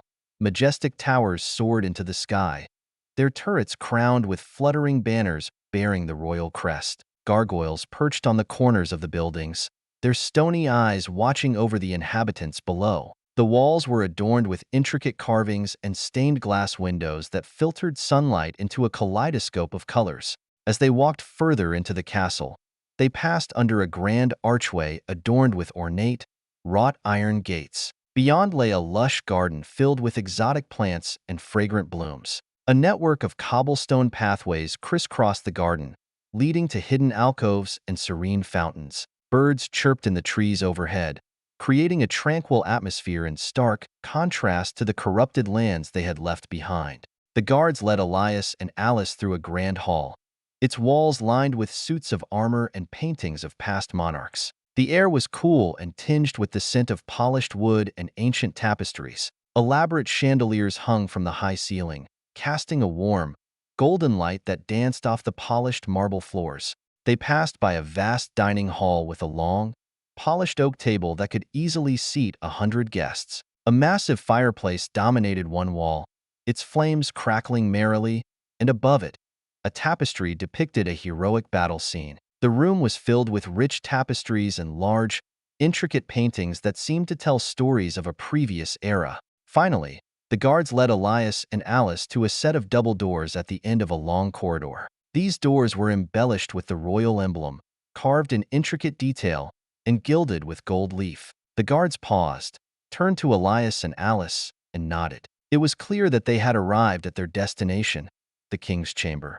Elias and Alice exchanged nervous glances before the guards pushed open the grand doors. One of the guards stepped forward as they entered the room. "I present to you Swordmaster Elias of Easthaven and the hero, Alice of the Verdant Hills, he said with a bow. Elias and Alice followed the man's gestures of their own, while waiting for the king's response. The king sat in his chair at the end of the hall. It was a practical thing, though had some adornments and wispy designs along its edges and sides. He had his hair short with a largely white beard. The king's clothes were patterned to mimic the blue and gray of the royal colors and banners. Blue represents Elder's Lake and gray represents the grand rock that held up the castle and the kingdom. To his side stood a man in waiting. A few guards stood around the edges of the room. "Welcome back, Alice and Elias as well. You have been missed, both of you. How was your journey?" "It went by without much issue," Elias responded. "Merely much? Tell me everything that transpired on what was supposed to be a straightforward journey," requested the king, his eyes narrowing. His posture shifted so that he leaned forward. "We stopped in a village on the way here. The place was vacated, or so we thought. Corruption had gotten to an ogre. There were no people left in the village. We dealt with the ogre. There was no one left for us to save. That is truly unfortunate. I shall command the king's guard to unravel the cause of this incident. Nevertheless, your swift arrival brings me solace. The populace needs to witness your resilience, Alice. I hope that your training has gone well." It has, sir. The king nodded, his expression softening. "Good, good. I have high hopes for both of you. Now, let us discuss the upcoming parade and festivities. Lord Cedric, please, continue with the arrangements." The attendant to the king's side stepped forward. Lord Cedric, a man of average height with thinning hair and a wide smile, walked down to meet Elias and Alice. His tunic matched the colors of the king's, and he held himself high as he spoke.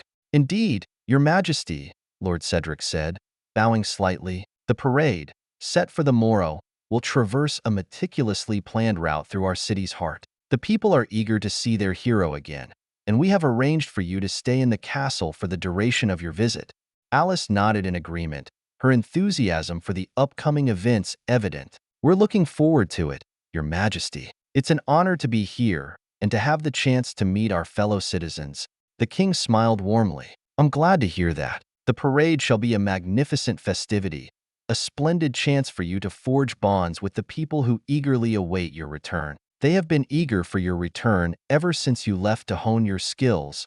As the discussion continued, Elias couldn't shake the feeling that Lord Cedric was watching him closely, his eyes darting with a calculating glint. Lord Cedric's presence seemed to grow more unsettling with each passing moment, but Elias couldn't pinpoint the reason behind his discomfort. He had returned to his spot next to the king, watching over them and the room as a whole. After concluding their discussion with the king, Elias and Alice were escorted to their rooms within the castle and offered food for the evening. The chambers were comfortable and lavishly decorated, a stark contrast to the humble accommodations they were used to during their adventures. Elias couldn't help but feel like a fish out of water in such opulent surroundings. 2 weeks ago, he was sleeping in his simple cabin, but now the room he was staying in was worth more than everything he owned. The nice beds were a great chance for their spot on the road, or even in small spaces in villages. Elias went to bed quickly under the silken sheets and fluffy pillows. His last thoughts as he drifted off to sleep were of hoping to be out of the capital soon and in the arms of Nat.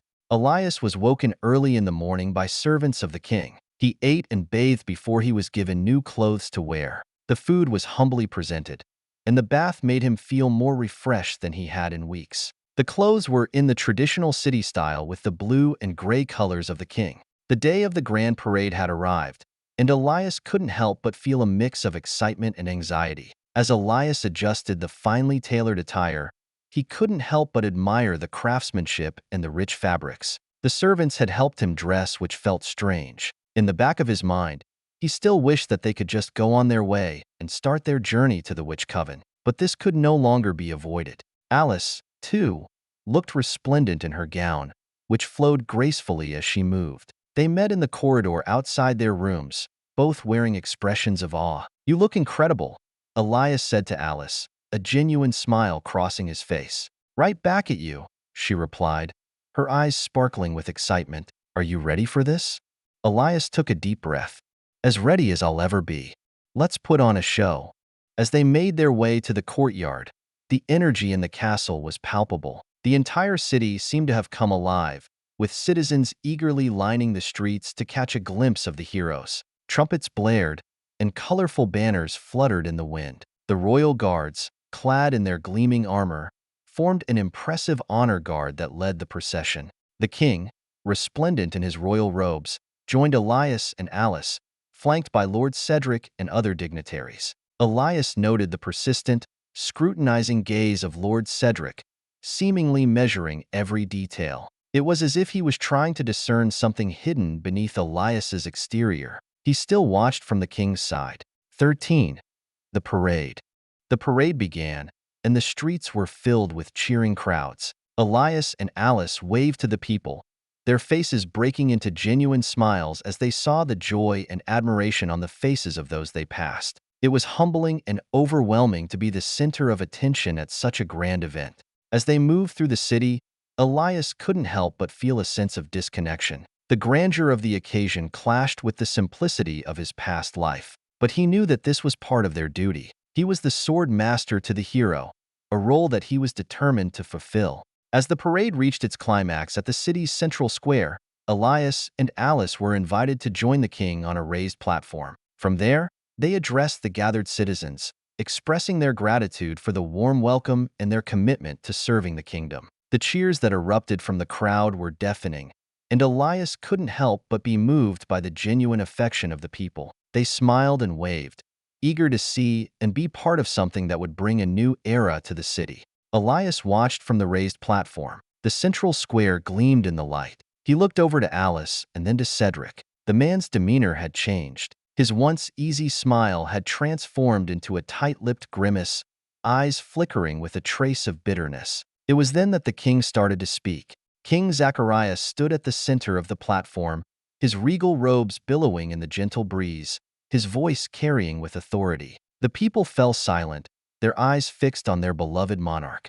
"Noble citizens of our esteemed city," the king began, his voice resonating through the square, "this day we convene not merely to pay tribute to the valorous Alice, who has returned to us after her valiant deeds far beyond our borders, but also to initiate a new chapter in her heroic journey." The crowd erupted in cheers once more, their enthusiasm unbridled. Alice stood beside Elias, her heart swelling with pride and gratitude. She had never imagined such a grand reception. The king continued, with profound honor, "I bestow upon Alice and her esteemed sword master Elias the sovereign blessings of our realm. Let the valor, wisdom, and fortitude they've shown be a beacon of light as they continue their guardianship of our lands."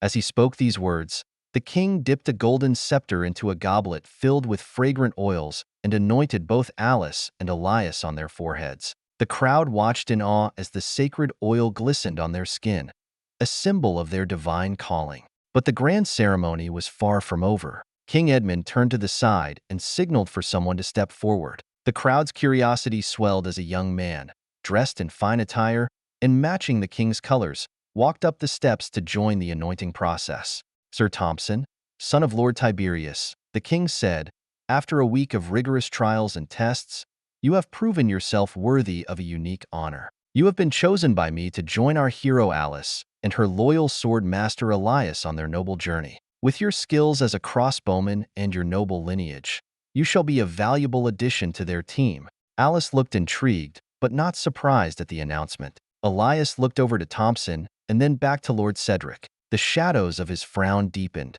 casting a more inscrutable expression. While Elias waited, he considered what he remembered of old noble politics. It had been almost 20 years since he had been in the capital, but some things didn't change. The growing corrupted lands had brought on new rivalries and emboldened others. Land and resources were more important than ever. His gaze returned to the crowd looking for the insignias of the nobles. Near the front row that had been set up for the parade and event stood a young man of similar age to Thompson. His features were a stunning recreation of Cedric's unhappy smile plastered on his face. Elias realized then why Cedric had been so unhappy. It wasn't anything toward Elias or Alice, but toward the king and the looming announcement that had just been made. He had learned the results or suspected them before it was publicly known. His son had been in the running to join them on their journey, but the king had looked elsewhere and picked the son of Cedric's rival.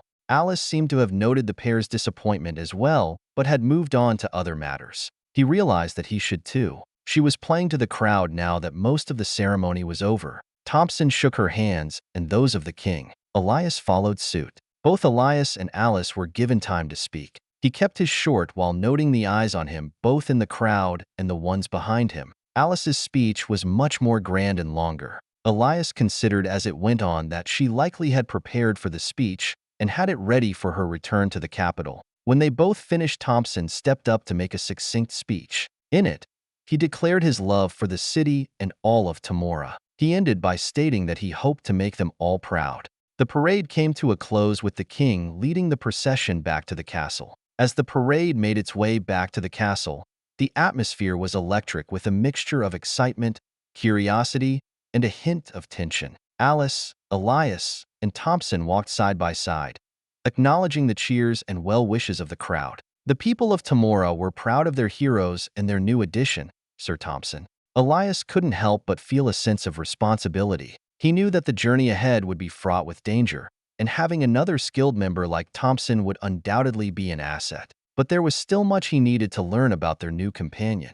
As they entered the castle, King Edmund led them to a grand hall where a feast was prepared in their honor. The hall was adorned with banners representing the various regions of the kingdom, and long tables were laden with a sumptuous spread of food and drink. The nobles and courtiers who had gathered for the ceremony now mingled with the trio, offering congratulations and making polite conversation. Thompson's presence seemed to have ignited a spark of curiosity among the nobility. Elias observed as nobles and their children approached him, trying to glean information about his strengths and interests. It was clear that the young noble had already become a subject of intrigue and speculation. Meanwhile, Alice spoke at a separate table, surrounded by admirers and well-wishers. She animatedly discussed their upcoming mission, sharing tales of their past adventures and the challenges they had faced. Her charisma and confidence were evident, and she captivated everyone with her stories. Ladies and men surrounded her table while she orated.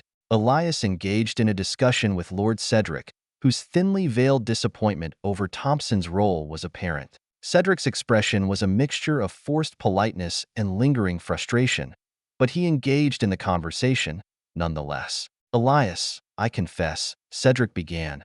There were aspirations for my son to be part of your esteemed journey. It would have been a great honor for our family. Elias nodded respectfully. I understand your disappointment, Lord Cedric. Thompson is a fine addition to our team, and his skills as a crossbowman will undoubtedly prove valuable. Cedric's eyes narrowed slightly, but he maintained his composure. I hope you understand the significance of this mission, Elias. The fate of our kingdom rests on your shoulders, and I only wish to see it succeed. Cedric paused, seeming to want to say more but stopped. I'll leave you to speak to other guests of the court. Good day to you. Cedric sat up from his seat at the table and slid out of the dining hall. Deciding to take a moment to collect his thoughts, Elias scanned the room once more. Alice was still engrossed in conversation with her audience, her laughter and the animated gestures of her admirers filling the air. She seemed to thrive in the spotlight, effortlessly connecting with people. Thompson, on the other hand, had attracted the attention of several seasoned warriors who were engaged in a discussion about combat techniques and strategy. Elias couldn't help but smile at the sight. It was clear that Thompson was in his element, sharing his expertise and soaking up the wisdom of those more experienced. Taking a deep breath, Elias decided to leave the grand hall. He needed some fresh air and solitude to clear his mind. He made his way through the castle's corridors, which were adorned with tapestries depicting the kingdom's history and heroes. As Elias stepped out into the castle's courtyard, he was greeted by the soft glow of the sun. The courtyard was a serene oasis compared to the bustling hall. He found a quiet corner and leaned against the cold stone wall, gazing up at the clear afternoon sky. His eyes watched the people walking down the street. To his right was the edge of Elder's Rock, which preceded a long drop down the cliff face. Jumping over the short stone wall, Elias threw off his overcoat and followed the direction of people. 14. The city. The city streets surrounding the castle were wide and well adorned with decorations that still hung after the parade. Elias let his hair unfold from its tied state and brushed it out on the way down. He fell into a looser posture as he let himself relax away from the castle. Along the sides of the streets were planted trees and some bushes. People were busy finishing up their afternoon errands. No one paid attention to him, and none of the guards had noticed that he had left. As Elias strolled further into the city, the memories of his last visit here flooded his mind. It had been years since he was a young and eager swordsman, filled with the hope that he would be called upon to become a hero or support them in the fight. The city had been a different place back then, and the corrupted lands were nothing more than a distant threat. He recalled the grandeur of the capital city, the same one he now walked through, but it had changed in subtle yet significant ways. New buildings had sprung up, towering over the streets, casting their shadows across the cobblestone paths. The city had expanded, swallowing up the once distant edge of the corrupted lands. Elias couldn't help but feel a pang of nostalgia as he passed by familiar landmarks. The bustling market square where merchants hawked their wares, and the tavern where he and his fellow companions had shared stories and dreams were all still there, but everything felt different. He wandered deeper into the city, losing himself in the labyrinthine alleys and streets. The air was filled with the scent of freshly baked bread and the distant hum of conversation. Elias watched the people going about their daily lives, their faces reflecting the joys and challenges of the world outside the castle walls. It was a stark contrast to the politics and intrigues that consumed his life within the castle. Elias continued to reminisce as he walked. He remembered the tales of brave heroes who had defended the kingdom from the encroaching corruption, their legendary feats celebrated in songs and stories. Back then, he had yearned to be one of them, to stand at the forefront of the kingdom's defense. But as he grew older, he had come to realize the complexities of the world and the needs of the city. It was something he hadn't cared for in a long time. He had left that world behind and moved on to live in his small village, but now duty and need were pulling him back into the thick of things. He could be a coward no longer. Lost in his thoughts, Elias suddenly found himself standing at the edge of the city, overlooking the vast expanse of the corrupted lands. What was once a distant menace now lay uncomfortably close, the boundary marked only by a line of withered trees and a faint, eerie mist. He could see the twisted landscape that had consumed neighboring towns and villages, a constant reminder of the kingdom's vulnerability. The sword temple where he had trained was gone, now consumed by the corrupted lands. His path turned back toward the castle. It stood over the city, peaking above all of the businesses and homes. The evening festivities had just started to pick up. The people were happy to have him and their hero in town. Soon they could set off and complete their task. "So, you are Elias. I thought you would be more on guard." He hit the ground and tried to push himself into a roll. It only half worked because some of his momentum was thrown off by the shove. The claws barely missed him. Elias went for his sword and his hand was at his waist before he realized that he didn't have his weapon on him. He cursed as he dodged the next claw attack. A sword came at him in his attacker's other hand. Elias finally looked up and was able to assess his attacker and the situation in its entirety. The man in front of him held a sword out in his right hand, and his left was not a human hand. The hand was blackened, and dark veins followed the hand up his arms. The claws were long and didn't seem to fit his body. Elias looked over the alleyway, and another attacker approached. This one had claws for both hands. His teeth were sharpened daggers. "Didn't want to get the jump on him." "You are sloppy," said the second man. "It is more fun this way." With a bit of struggle and desperation, the first man's mouth was filled with a sharpened smile as well. "Let's just get this job done. He must die today."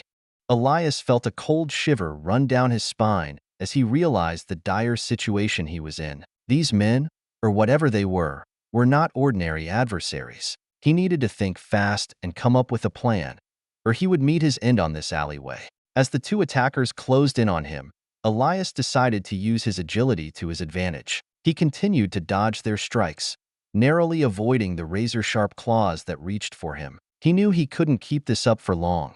He needed a weapon, and fast. Elias spotted a loose cobblestone on the ground and quickly kicked it towards his attackers, diverting their attention for a split second. That momentary distraction allowed him to gain some distance. He retreated a few steps, his mind racing for a solution. His eyes fell on a discarded wooden crate nearby. Elias lunged towards it, flipping it over with all his strength, creating a makeshift barrier between him and the assailants. The attackers hissed in frustration as they struggled to get around the obstacle. They paused for only a few moments as the second attacker cut their claws through the wood. The pieces clattered to the ground. Using this momentary respite, Elias scanned the area. His eyes landed on a longer broken piece of wood lying on the ground not too far away. With a burst of adrenaline, he dashed towards it and grabbed the safer edge. It was holding in a few nails at the other end and tapered off to a partial edge, but it was better than nothing. Just as he picked up the broken wood, the two attackers managed to cut through the wooden crate. They lunged at him simultaneously, claws gleaming menacingly. Elias knew he had only one chance to survive. He didn't bother to parry the first attacker's strike as the claws would break the wood easily. Instead, he aimed for the second attacker's leg. He ducked down, missing the claw strikes, and attacked. The nails bit into the man's leg, breaking some skin, but not doing much else. With all the strength he could muster, Elias launched a kick at the second attacker's midsection, sending him stumbling backward. He then swung the broken hilt like a club, smashing it against the first attacker's arm, causing him to drop his sword. Seizing the opportunity, Elias grabbed the fallen sword, a real weapon, and now he had the upper hand. The attackers were momentarily disoriented, giving Elias the chance to retaliate. Throwing the piece of wood away, he readied himself. He slashed and parried, using the stolen sword with all the effort that he could muster. Elias easily parried the second attacker's claws. After sweeping his sword, he pushed the two enemies away from each other. Bringing his sword down, he forced the first into the broken remains of the wooden crate. In a quick motion, he punched his sword deep into the chest of the second man. He removed it with a twist in time to block the oncoming claw attack. His attack was pushed closer to the wall. Elias analyzed the man's footwork and placement. As they attacked once more, Elias was ready. In a few more moments, the man's feet were knocked out from under him, and his head hit the ground. Elias held his sword over the neck of the remaining man. He pushed the blade closer. "Where is your hideout? I know that you cultists must have a place in the city. Tell me." The cultist did not flinch as the blade was pressed against his neck. He looked up defiantly at Elias. "You will die even if it isn't by my hands. Your time grows near. We will let the world return to its ancient state. Tomorrow will be restored soon enough. You and your people have let the corruption spread for too long. It will not be stopped. Perhaps if the hero was born earlier than now. Now it is too late." The clawed arm of the man started to shrink. Elias backed away as he could only watch. Black veins grew further up the man until it reached his head. It gnawed at him, and the corruption eventually consumed him fully. There was nothing for Elias to do. The man was dead as soon as the process began.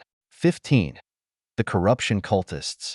They tried to attack me while I was unarmed. Unfortunately for them, they didn't bring enough of their cultists to attack me. Whether that is because there are few cultists left in the city or because they weren't expecting this opportunity. "I guess the lesson is that I won't be leaving without my sword again," he said to the guard. Alice approached him. They and a dozen others now stood in the alleyway where Elias had fought. "Cultists? Who are they?" "Oh, right. You probably are too young to remember.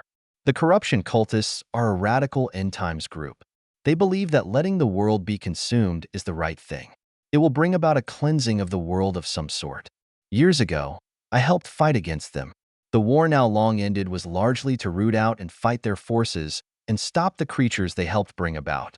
They helped speed up the growth of corruption and helped many of the early villages and cities get destroyed by corruption before being noticed. The people who follow their ideals are a stain on this world and need to be eradicated. Too much has been lost already."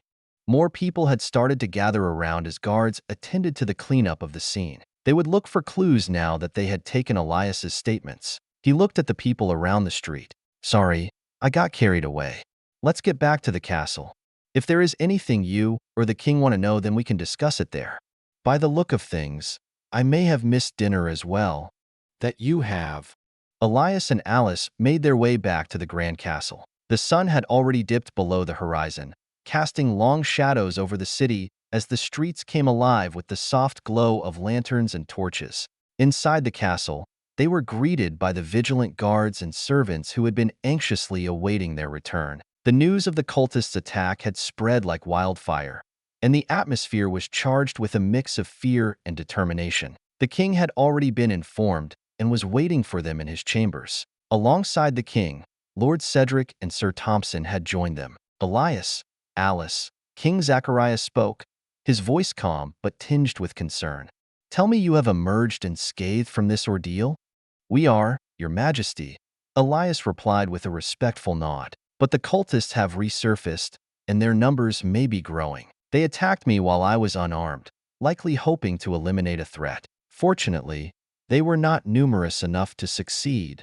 Alice stepped forward, her determination evident in her eyes. We need to act swiftly, Your Majesty. Elias has valuable knowledge of the cultists from the previous war. I am sure that you do as well. With your support, we can hunt down the remaining cultists and put an end to their twisted plans once and for all. We are here to help. I am chosen to fight and defend against the corruption that grows. Those cultists are part of the forces that I am meant to fight. King Edward listened attentively, his fingers steepled in front of him. He knew the dangers the cultists posed and the devastation they could unleash. You have my support, Elias and Alice. We cannot allow these cultists to bring more suffering to our kingdom. I will mobilize our best soldiers and resources to aid you in this endeavor. Having you here and assisting will rally the people and show them who you are beyond the initial parade and presentations. I had thought that we cleared out the cultists from the city. Clearly, some parts of our defenses have become lax. We will make sure that they are removed for good. Are we just supposed to search every house, every shop, and building? Asked Thompson. Clearly your father's teachings on our past wars have eluded you, young Thompson, interrupted Lord Cedric. The need to identify the amount of corruption and how quickly it spreads was crucial to preventing and ultimately saving people and their homes. In cooperation with the witches who were active at the time, we built a device to sense the evil in monsters and people. They called it aura sensing. It is a skill few even among the witches know. The stories say that with a glance they can tell the nature of a person and weigh the scales of their heart. In short, the device will help point you in the right direction in the city. I assume that you still have it somewhere stored in the castle, asked Elias to the king. This relic has slumbered for over a decade, its purpose unneeded until now. But tonight, it shall awaken to aid us in our quest to cleanse the city. Lord Cedric, if you will go collect it from its safe, then perhaps we can deal with this issue tonight. The cultists that remain in the city cannot be left alone to find new hiding places or leave the city. We must attack now. Take the aura reader to the place of the cultist's death and follow the trail back with my soldiers. While Lord Cedric is collecting what is required, I hope you will do the same. We will be ready to leave in only a few minutes, said Alice. Elias nodded affirmatively and took a step back. He needed to collect his sword and change out of his party dress. Elias hurried to his room. The need to be quick was starting to set in. Opening the chest in his room, he grabbed his sword. He fastened it to his side with a practiced hand, feeling the familiar weight against his hip. He changed out of his ceremonial attire and into his battle-worn clothing. Elias rejoined Alice and the others, the determination in his eyes matching hers. King Zachariah and Thompson had gathered in the room, and the atmosphere was charged with urgency. A dozen soldiers stood in waiting by the doors. Lord Cedric emerged from the shadows, a small ornate box in his hands. He carefully opened it to reveal the aura-sensing device. It was an intricate, silver-etched contraption with a crystal at its center. The device had been designed by the witches in collaboration with the kingdom scholars, a potent tool to detect the malevolent energies that the cultists left behind. King Edward nodded approvingly. This instrument shall be our bulwark in unmasking the cultists' lair and purging their blight from our city. Our actions must be swift and unyielding. Once we locate their lair, there will be no room for hesitation. Alice, Elias, and the others gathered around the aura-sensing device, watching as Lord Cedric activated it. The crystal began to emit a soft, pulsating light, and the device hummed with energy. It was ready to lead them on their quest. He handed the crystal over to Alice. "Let's go," she said, her voice steady and resolute. "We will follow the trail of darkness and put an end to the cultists' twisted plans." The trio led by Alice left the king's chambers. Behind them, the soldiers marched. They were ready to fight in armor that gleamed in the light. The group hurried back to the same alleyway. Alice didn't check on the device and kept it held under her arm. When they reached their destination, she took it out. "How does this thing work exactly? What am I supposed to do?" "I have seen it used once before by my military commander," said Elias. "If I remember correctly, we need to wait until it orients itself now that we have moved around." while in the castle it created a constant light. Out here the light will change. Around the radius of the device, darker spots will grow. We will want to be further from the cliff walls initially due to possible interference. After a minute, we should be able to easily follow the direction of the darkest spot on the orb. Would you like us to lead along with Master Elias? Asked one of the guards. That is unnecessary. I will stay as the leader of this group. Elias, you will take charge of the aura sensor. I want my hands free and ready to fight, she said, handing over the crystal orb to Elias. Tell us where we need to go, and we will fight all the cultists we find. Elias nodded as he took the aura sensing device from Alice. He held it up, and as Lord Cedric had described, the crystal began to emit a soft, pulsating light that cast an eerie glow on their faces. The device hummed with energy, and they all watched intently as the light shifted and swirled. The light grew brighter, and then suddenly dimmed in a corner. He spun the crystal slowly, and the dimming edge stayed in the same spot. This way, he pointed, and they followed. We need to follow that trail, but stay vigilant. The cultists are dangerous, and they won't hesitate to attack if they sense our presence. 16. The Hunt. Alice led them down the streets, cutting through alleyways and around shops. The group moved swiftly and silently through the darkened streets of the city. The only sound accompanying their footsteps was the low hum of the aura-sensing device in Elias's hand. They passed shops that were closing for the night. Their path forced them to cut through several parts of the city. The crystal continued to lead them onward. The device had no inbuilt proximity meter, so they could only follow and guess where it would lead them and for how long. Alice kept a tight grip on her sword, her senses heightened for any sign of danger. The soldiers, too, had their weapons at the ready, their trained eyes scanning the surroundings for any lurking threats. As they continued to follow the trail, Elias occasionally adjusted the orientation of the crystal orb, ensuring that they stayed on the right path. The aura-sensing device led them through narrow alleys and desolate streets, taking them deeper into the heart of the city. After what felt like an eternity, the aura-sensing device led them to a large, tall building that crowded between other buildings. The darkness around the crystal now was almost suffocating, and the aura sensor pulsed with an ominous intensity. Their destination was one of the cleaner buildings on its row. The street around it was swept clean. Elias moved around the side of the building double, checking the crystal along the way. "We've found their hideout," Elias whispered, his voice barely audible. "This is where the darkness is strongest." Alice nodded, her determination unwavering. She turned to the guards and spoke in hushed tones. "Stay alert. We don't know what we're going to face inside. We need to be prepared for anything. We won't let them escape." With weapons drawn and hearts filled with resolve, they cautiously approached the entrance. Alice pushed on the door. It started to creak open. Then it burst outward, breaking the hinges on the door and throwing Alice back. The soldiers waiting on either side were the first to react to the monstrous wolf that barreled out the door. As she stumbled up to her feet, the soldiers were on top of the corrupted wolf. They slashed and stabbed at the creature, and other soldiers blocked the wolf's jaws with their shields. "It must have smelled out approach," said Elias. "We need to create a perimeter so that they can't escape through any back entrance. I'm going in. Alice, Thompson, with me?" He passed the crystal to the nearest soldier before drawing his sword. The wolf was thrashing as it started to bleed out from the various wounds. He thrust his sword through its chest, and the beast stopped moving. Alice moved to enter first and ran through the doorway. The cultist hideout was a labyrinth of narrow corridors and chambers, each more foreboding than the last. Flickering torches cast long, wavering shadows on the rough stone walls, creating an unsettling dance of light and darkness. Suddenly, a group of cultists emerged from the shadows, their hoods obscuring their faces, and their eyes gleaming with fanatical fervor. Without hesitation, Alice engaged them, her fighting style a whirlwind of efficiency and raw power. Her movements were fluid yet merciless, as she disarmed, incapacitated, or dispatched each cultist that dared to challenge her. Elias and Thompson followed closely behind, their combat skills matching Alice's intensity. Elias' sword flashed with precision as he engaged the cultists, while Thompson, armed with a crossbow, expertly picked off those who attempted to flee. Panic crept into their eyes as they realized that their sanctuary was being breached. The clash of steel against steel, the thud of claws meeting swords, and the cries of the cultists echoed through the dark corridors. Alice's determination remained unwavering, her every strike calculated. Soldiers flooded the other rooms and areas of the building.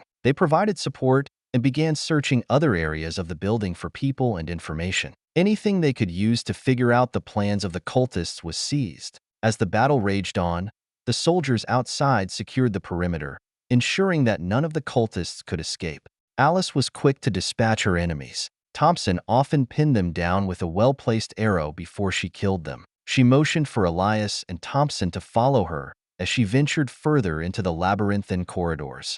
As they ascended deeper into the cultists' lair, the atmosphere grew increasingly eerie. The torchlight seemed to dim, and the air became colder and heavy with an oppressive energy. The walls of the narrow passages were adorned with grotesque symbols and paintings of nightmarish creatures, serving as a grim testament to the cultists' sinister practices. Finally, they arrived at a colossal chamber, its entrance shrouded in a chilling mist. The room was vast, and at its center stood an altar adorned with gruesome trophies, bones, skulls, and other macabre relics. Upon the altar rested a peculiar, pulsating crystal, radiating an ominous, crimson glow. Alice approached the crystal, her curiosity overriding her caution. "Do not touch it," said a new voice in the room. She reached out to touch it, and as her fingers brushed its surface, a flood of nightmarish visions assaulted her mind. She saw images of the cultists performing dark rituals, unleashing horrors upon the world, and plotting to summon an ancient and malevolent entity.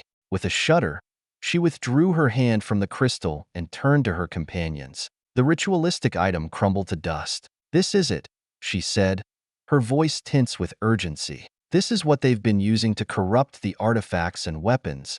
The cult's leader, a sinister figure robed in dark attire, stepped out of the shadows.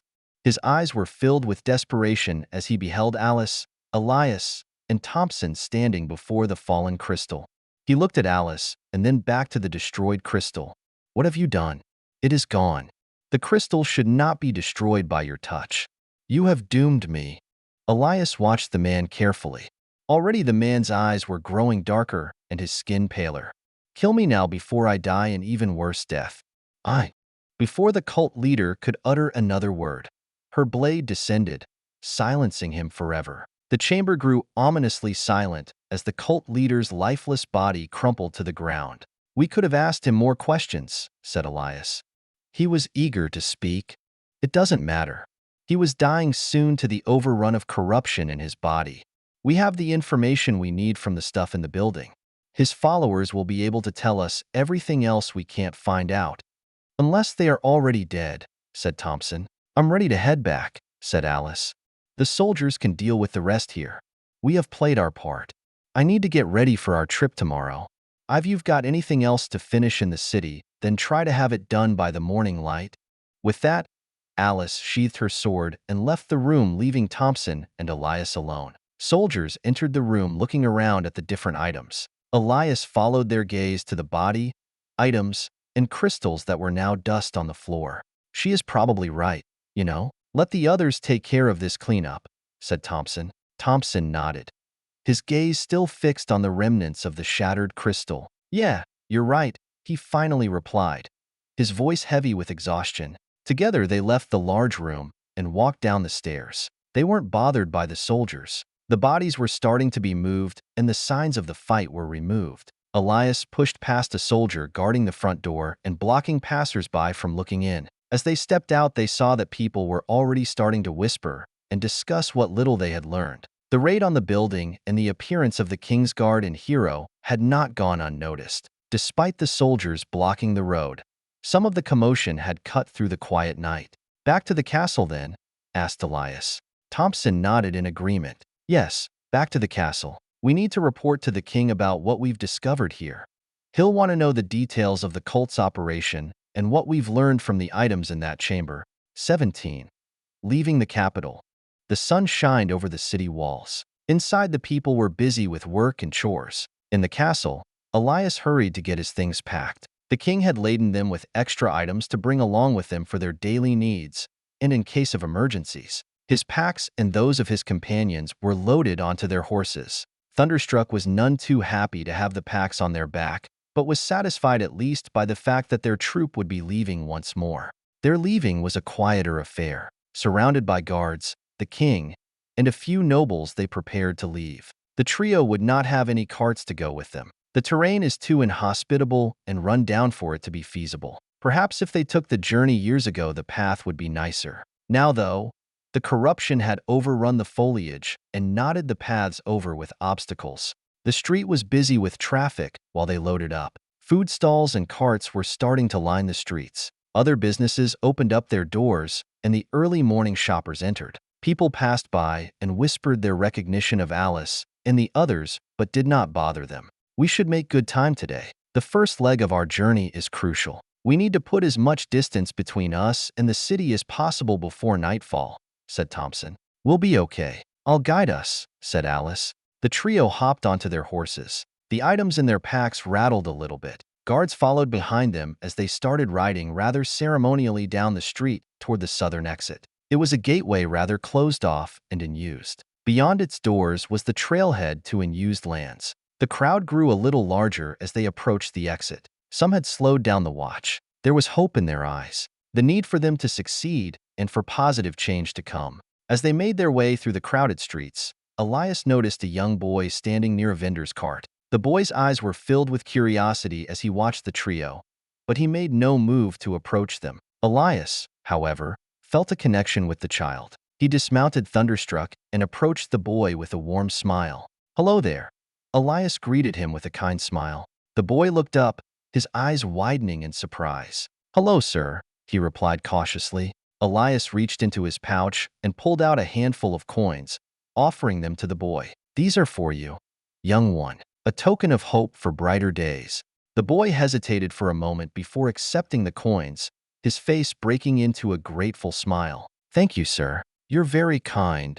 Elias ruffled the boy's hair gently. "Remember, never lose hope and always be brave." With a final nod, Elias rejoined Thompson and Alice, who had been watching the exchange. He turned his head back, thinking of the city and his home. His worries came back for a moment before passing quickly. He would do everything he could to succeed. Even more people relied on him and needed them. The trio continued their journey, passing through the southern gate and entering the trailhead that led to uncharted lands. As they exited and started riding down the dirt path, the gates closed behind them. The guards did not follow, and the doors closed with a thud. They followed a steep hike down to the lower level into the dark forest below. The path already was bumpy and unkempt. Soon the path leveled out and Elias could see the stretch of land visible from the castle. There was a stark divide between the land. The dirt was cracked and broken as the trees' roots grew unnaturally. Plants had mutated to become something darker and unnatural to their roots.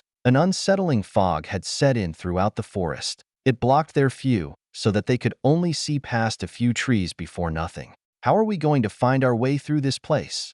asked Alice. "With the old maps and by looking for markers along the way," said Elias. "I have traveled these routes before. It was much clearer though last I went. Even though corruption covers many things, it does not cover everything. Some major buildings and pieces of road will help mark our path. The sun also shines here most days, though I don't know how reliable that is anymore. We will find our way. The prophecy will guide us." They traveled parallel to the corrupted lands for a while. The road dropped and rose as they traveled east. To their side was the large cliff face of the Elder's Forest. Few animals were in the area. They could hear the sound of insects, but it largely came from further up the cliff face. They passed a few dilapidated buildings and old signposts, and Elias made note of them. The forest hadn't left open a path for them yet. The few roads that tried to enter the corrupted lands ended quickly. When they finally turned down one of the paths, the road shrunk in size dramatically. Each of them had to ride in a line and at times duck under branches. Their pace slowed, but the way onward was clear. They passed an old signpost. The top had broken off, and it was now tilted off to one side. Elias tried his best to remember what they might encounter next, but it was likely that some things had changed since he last was in this forest. The horses took to the road without issue. Elias guided Thunderstruck, and the rest followed along. Alice had gotten more comfortable riding a horse since leaving East Haven. The older horse she rode was manageable and followed her commands promptly each time. The unnatural fog seemed to thicken, casting strange, shifting shadows that played tricks on their eyes. The unsettling silence was broken only by the occasional rustling of leaves. Elias kept a watchful eye on the landmarks and signs they passed, trying to stay true to the path. Occasionally, they passed old parts of buildings. The stone foundation was cracked and spread across the forest floor. The horses continued to navigate the narrow, winding path with surprising agility, their hooves finding sure footing even in the uneven terrain. Thunderstruck, Elias's loyal steed seemed to sense the urgency of their mission and moved with a determination that inspired confidence in the group. As they pressed onward, the forest began to change around them. The twisted, mutated flora grew denser, their thorny branches reaching out like skeletal fingers. Strange, luminescent fungi clung to the trees, casting an eerie greenish glow. It was clear that corruption was seeping into every aspect of the once pristine forest. Alice, walking in front of Elias, had her eyes wide with both wonder and trepidation. She couldn't help but marvel at the eerie beauty of this corrupted landscape, even though it filled her with a sense of dread. "It's like we've entered a different world," she whispered, half to herself. Elias nodded in agreement. "Indeed, it is. The corruption creates a strange world within our own that few get to see. Be on guard now, however. We've traveled far enough that I can't see the cliff face behind us." As they rode deeper into the heart of the corrupted forest, they noticed signs of a previous civilization that had tried to tame this land. The remnants of an old stone bridge stood as a testament to their efforts, though now it lay in ruins, vines and corruption having reclaimed it. The road they followed seemed to merge with an ancient, overgrown path, and Elias considered it a sign that they were on the right track. The day wore on, and the sun's feeble rays struggled to penetrate the thick fog. Thompson watched their backs at the rear of their line of horses. His crossbow was already loaded and strapped to the side of his saddle. The fog had grown denser the further they traveled. As the sun started to set, the air also got colder. Thompson put a hand to his crossbow by his side. His worry now was that he wouldn't be able to use it in time. Elias urged Thunderstruck forward, leading the way through the ever-darkening forest. The horses continued to move with a surprising grace, their instincts guiding them through the increasingly treacherous terrain. Alice gripped her reins tightly, her knuckles white, as she followed closely behind Elias. She couldn't shake the feeling that unseen eyes were watching them from the shadows. As the last light of day faded, the forest plunged into an eerie twilight. The glow of the luminescent fungi became their only source of illumination, casting shifting patterns of green light across the corrupted landscape. The trio rode on in near silence, the only sounds being the occasional creak of leather and the steady hoofbeats of their horses. After some more travel, they hit another landmark. A collapsed house stood upright for the most part. The corruption and forest had decided to grow around it instead of going through it. They slowed to a stop on approach. "We'll camp here for the night," said Alice. "You can take care of the fire," she said to Elias. 18. The forest. The forest was quiet except for the crackle of their fire. With his old axe, Elias had removed some branches and collected firewood for their group. He dropped off more firewood while Thompson stoked the fire. Alice paced around the single-room house and watched through the vacant windows. The house had a foundation made of stone, with a few pillars remaining. Plants poked up from the cracks and moss grew in spots. Since the corruption had taken over, multiple holes had opened up in the walls. The space where the doorway was now more open air than a wall. Thompson started to unpack some of their supplies as the campfire started to grow. The holes in the building gave the fire ample room to send sparks upward into the night sky. Elias returned once more with an armful of wood and his axe in the other hand. Alice, still pacing, her boots crunching on the mossy floor, finally stopped and turned to her companions. "Thompson, how's that fire coming along?" "It is almost there. We'll be warm for a while. The food will be ready in a few minutes, once I put them over the fire."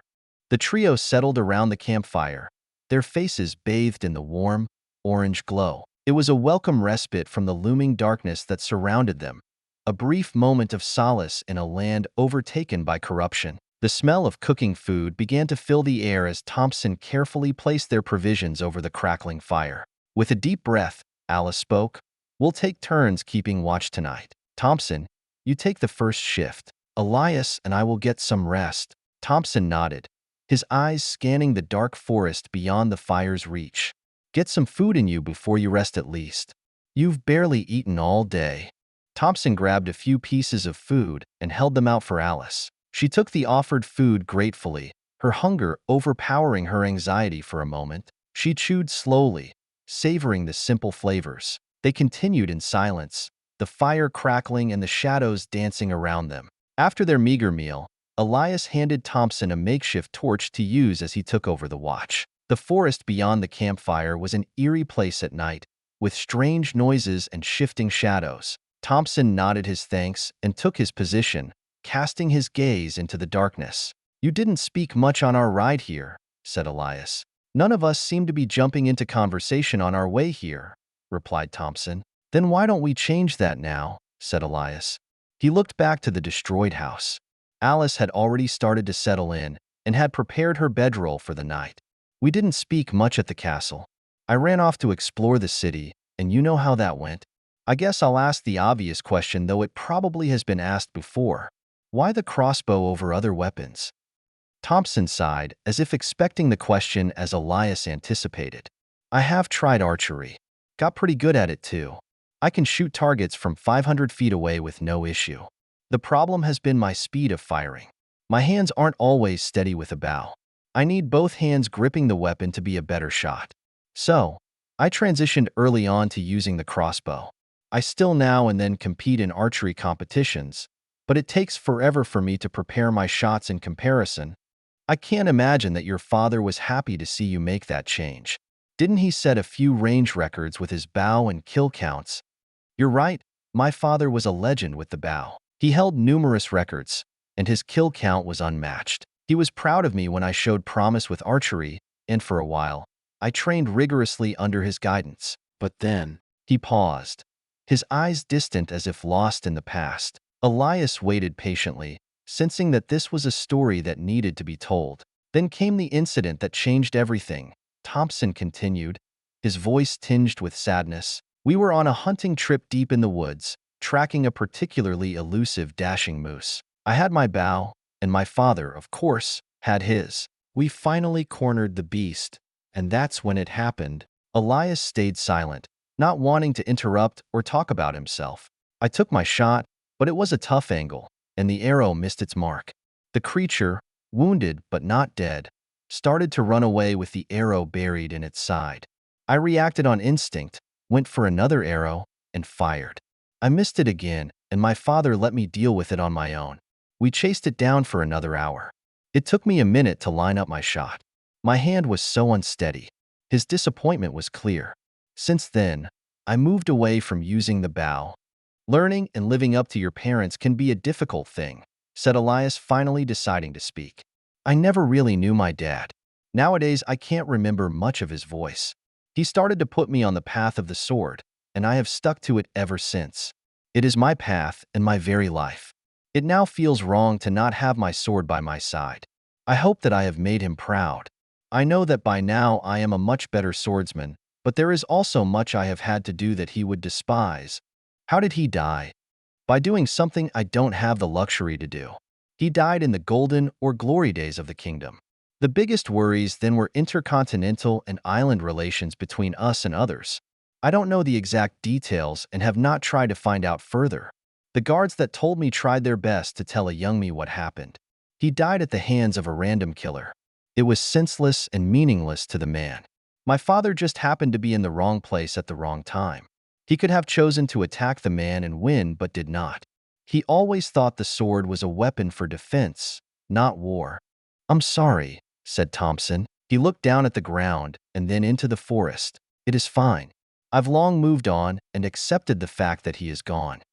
He lived in a different time where peace was a constant. I hope that the time for peace can return as well. The war has effectively stalled. Being in the capital, I know what the city and the king are thinking. They have sent no more soldiers to burn these forests and attack the corruption because there is no point.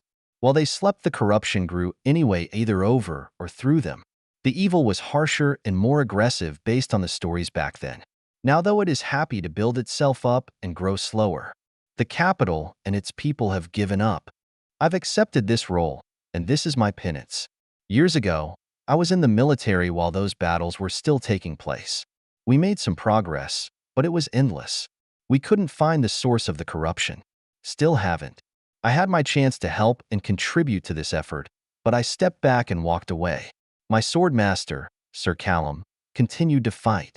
I didn't even know that he had died along with the other masters from the Sword Temple. I don't even know where he died or how.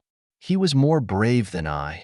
Elias sighed, the weight of his past choices and the loss of his father and sword master heavy on his shoulders. Thompson could see the conflict in his eyes, the regret mixed with determination. You can't blame yourself for the choices you made in the past, Thompson said gently. We all have our reasons for doing what we do. Your father believed in the sword as a tool for defense, not war, and you've carried on his legacy in your own way. As for Sir Callum, he made his choice to continue the fight, just as you made yours to step back. Neither choice is inherently wrong. What matters now is the present. We have choices and actions to make now. They matter to people now. Thompson placed a reassuring hand on Elias's shoulder. I for one am glad to be where I am now, to be here to help Alice and you. This is where I can make a difference and change things for the better. Elias nodded, appreciating Thompson's words of comfort and encouragement. The fire crackled softly in the campsite, casting dancing shadows on the trees surrounding them. The night was tranquil, and the chirping of crickets provided a soothing soundtrack to their conversation. What do you think you will do once this is all over? When you move on from this war? Asked Thompson. Elias gazed into the fire, his eyes reflecting its flickering light. He seemed to ponder Thompson's question, weighing his words carefully before speaking. I don't know, he finally admitted, his voice low and thoughtful. All of this, he gestured around them. It used to be my life for so long, but I think I will return home. Visiting the capital reminded me of why I never stayed in East Haven for too long. I might still keep up with my swordsmanship. It was rough getting my mind and body back into the way of things. Maybe I will pick up some new hobbies. Thompson nodded, understanding the sentiment. A place to heal and maybe to forget, even if just a little, he said. Elias smiled faintly. Exactly. A place to plant something new, maybe trees or flowers. Something that grows without the need for battles and blood. The conversation then shifted as Thompson shared his own aspirations. As for me, I've always been drawn to the pursuit of knowledge. When I was younger, I spent more time with books than with swords or bows. There's a part of me that longs to return to that, to write, to study, and maybe even teach. The experiences we've had, the things we've seen, they've given me a perspective that I think could be valuable. Sharing that, helping others understand the world and its complexities, might be my way of contributing to a better future. Elias nodded, a look of respect in his eyes.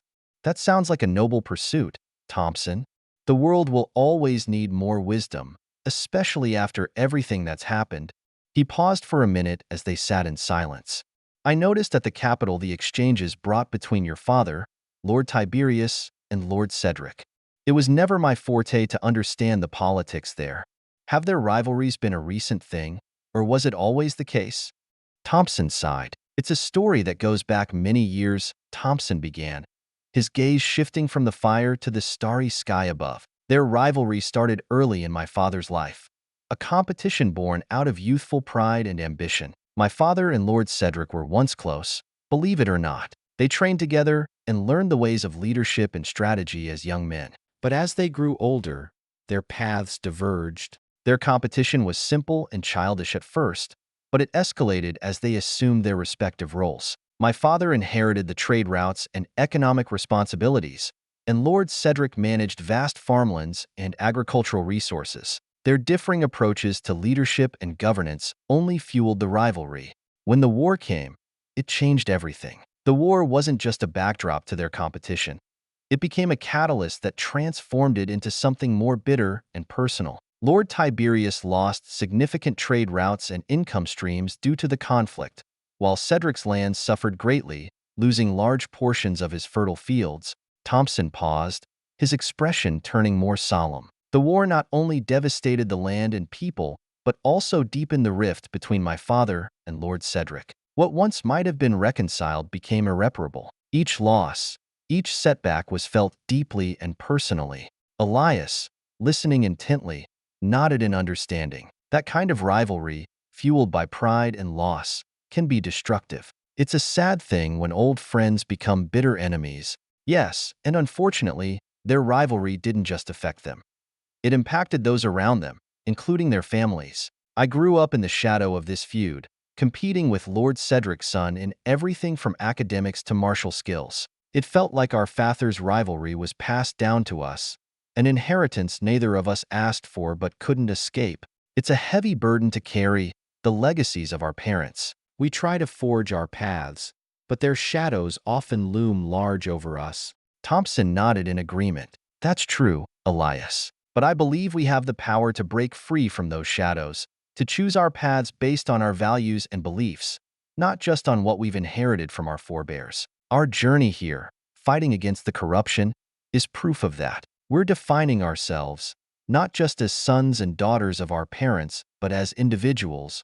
The two men sat in silence for a while, each lost in their thoughts about the future. The fire continued to crackle, its warm glow a stark contrast to the cold darkness of the world around them. Fatigue began to settle in, and Elias yawned, feeling the weight of the day's events. Thompson noticed and stood up, stretching his limbs. It's getting late, Thompson said, stifling a yawn of his own. We should get some rest. Tomorrow is a new day, and we have much to do. Elias nodded in agreement and started preparing their sleeping arrangements. They laid out their bedrolls near the campfire, taking comfort in the warmth it provided against the cool night air. Thompson waited outside, still on watch for the night.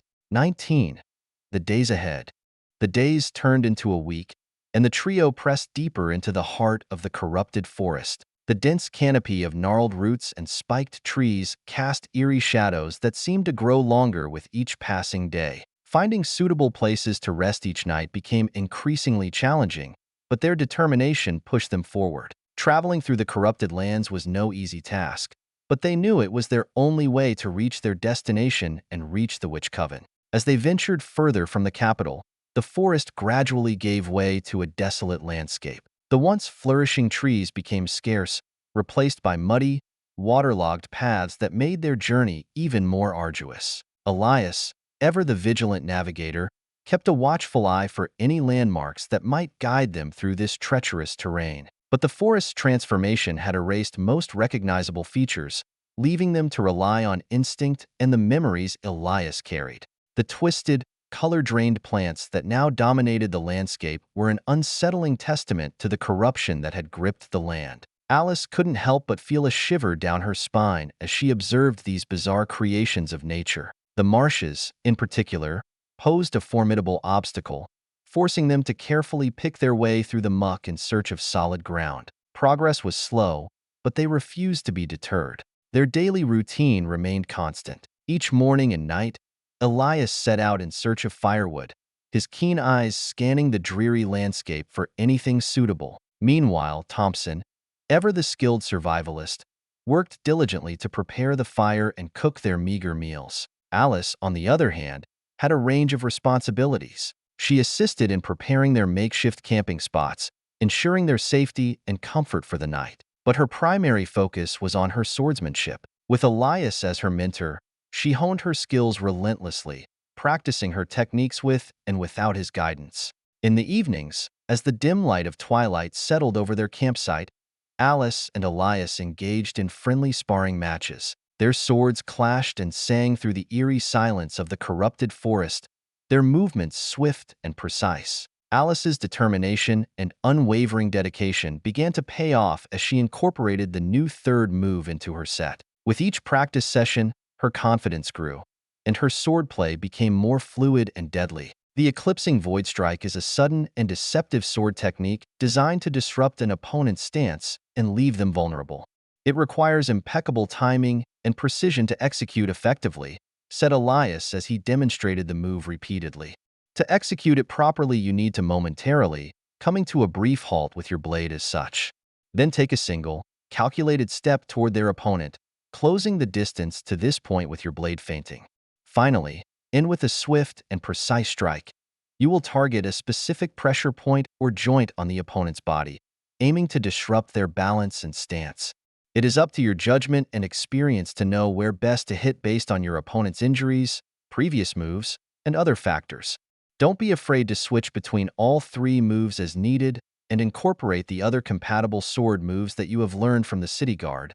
The pair continued to spar. Alice's skill was growing steadily. Each day, she pushed herself further and tried her best to mimic and then improve on Elias's moves. As night set in the swamp, it took a little longer for them to find a suitable campsite for the night. The swamp had allowed them more directions to travel in and more places they could get lost in as a result. The ground was soft wherever they went, and most were waterlogged. Around them, the dark water was still, and so was the foliage around them. When they entered into the corrupted lands, it was as if nothing else alive was with them. Finally, they settled down in an awkward spot. While the ground was not very suitable for resting on, the trees were sturdy. The trio settled in for the night amid the swamp, surrounded by the eerie stillness of the corrupted lands. Alice and Elias, drenched in sweat from their sparring, found a small clearing where a cluster of ancient, gnarled trees provided sturdy branches for makeshift beds. The soft,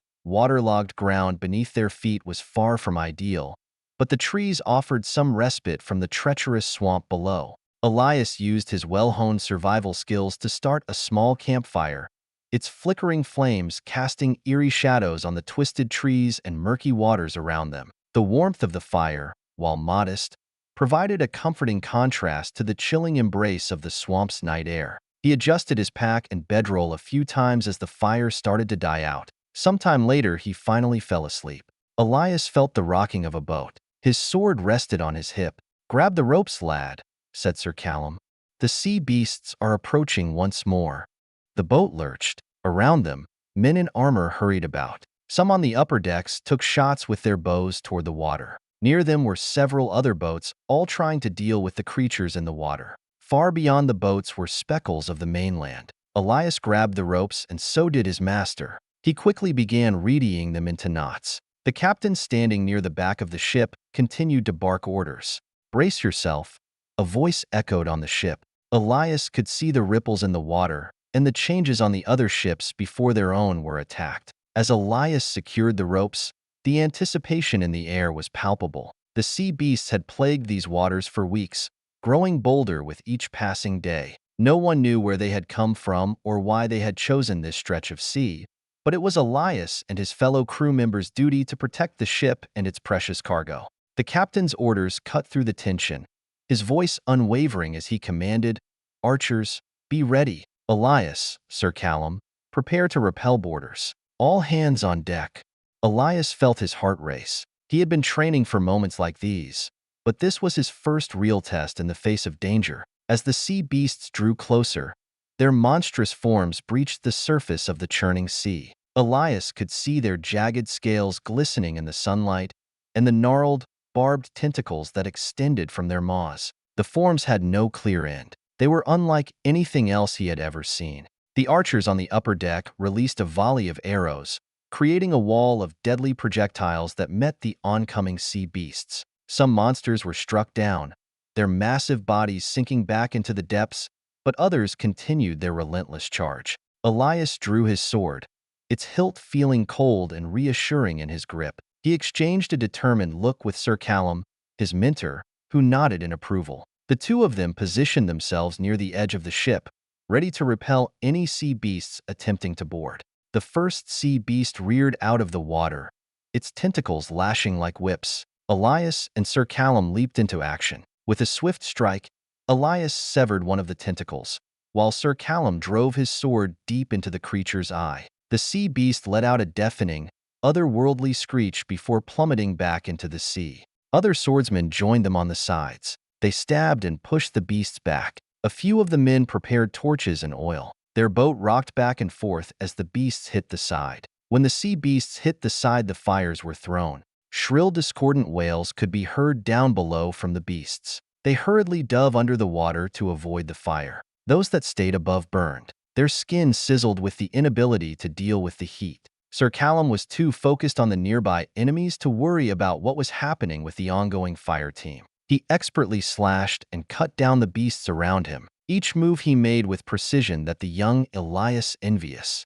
Elias's mastery of the sword had carefully grown in the sword temple. He had trained regularly with the other disciples, and learned from the general lessons. His hope and ongoing practice had not gone unnoticed as Sir Callum had seen him. It wasn't long after that Elias had been moved to be under the wing of Sir Callum and gone through more extensive training and personalized help. Now out on the sea, they were called to battle, his first real test and a mission to prove himself. As the battle raged on, Elias and Sir Callum fought side by side with unwavering determination. More sea beasts rose from the churning waters, their slimy bodies glistening in the pale light of the moon. Each creature brought its unique challenges, but Elias and Sir Callum moved as one, their blades cutting through the briny air with grace and precision. Elias marveled at the fluidity of Sir Callum's movements. The older knight seemed to anticipate the sea beast's attacks before they even occurred.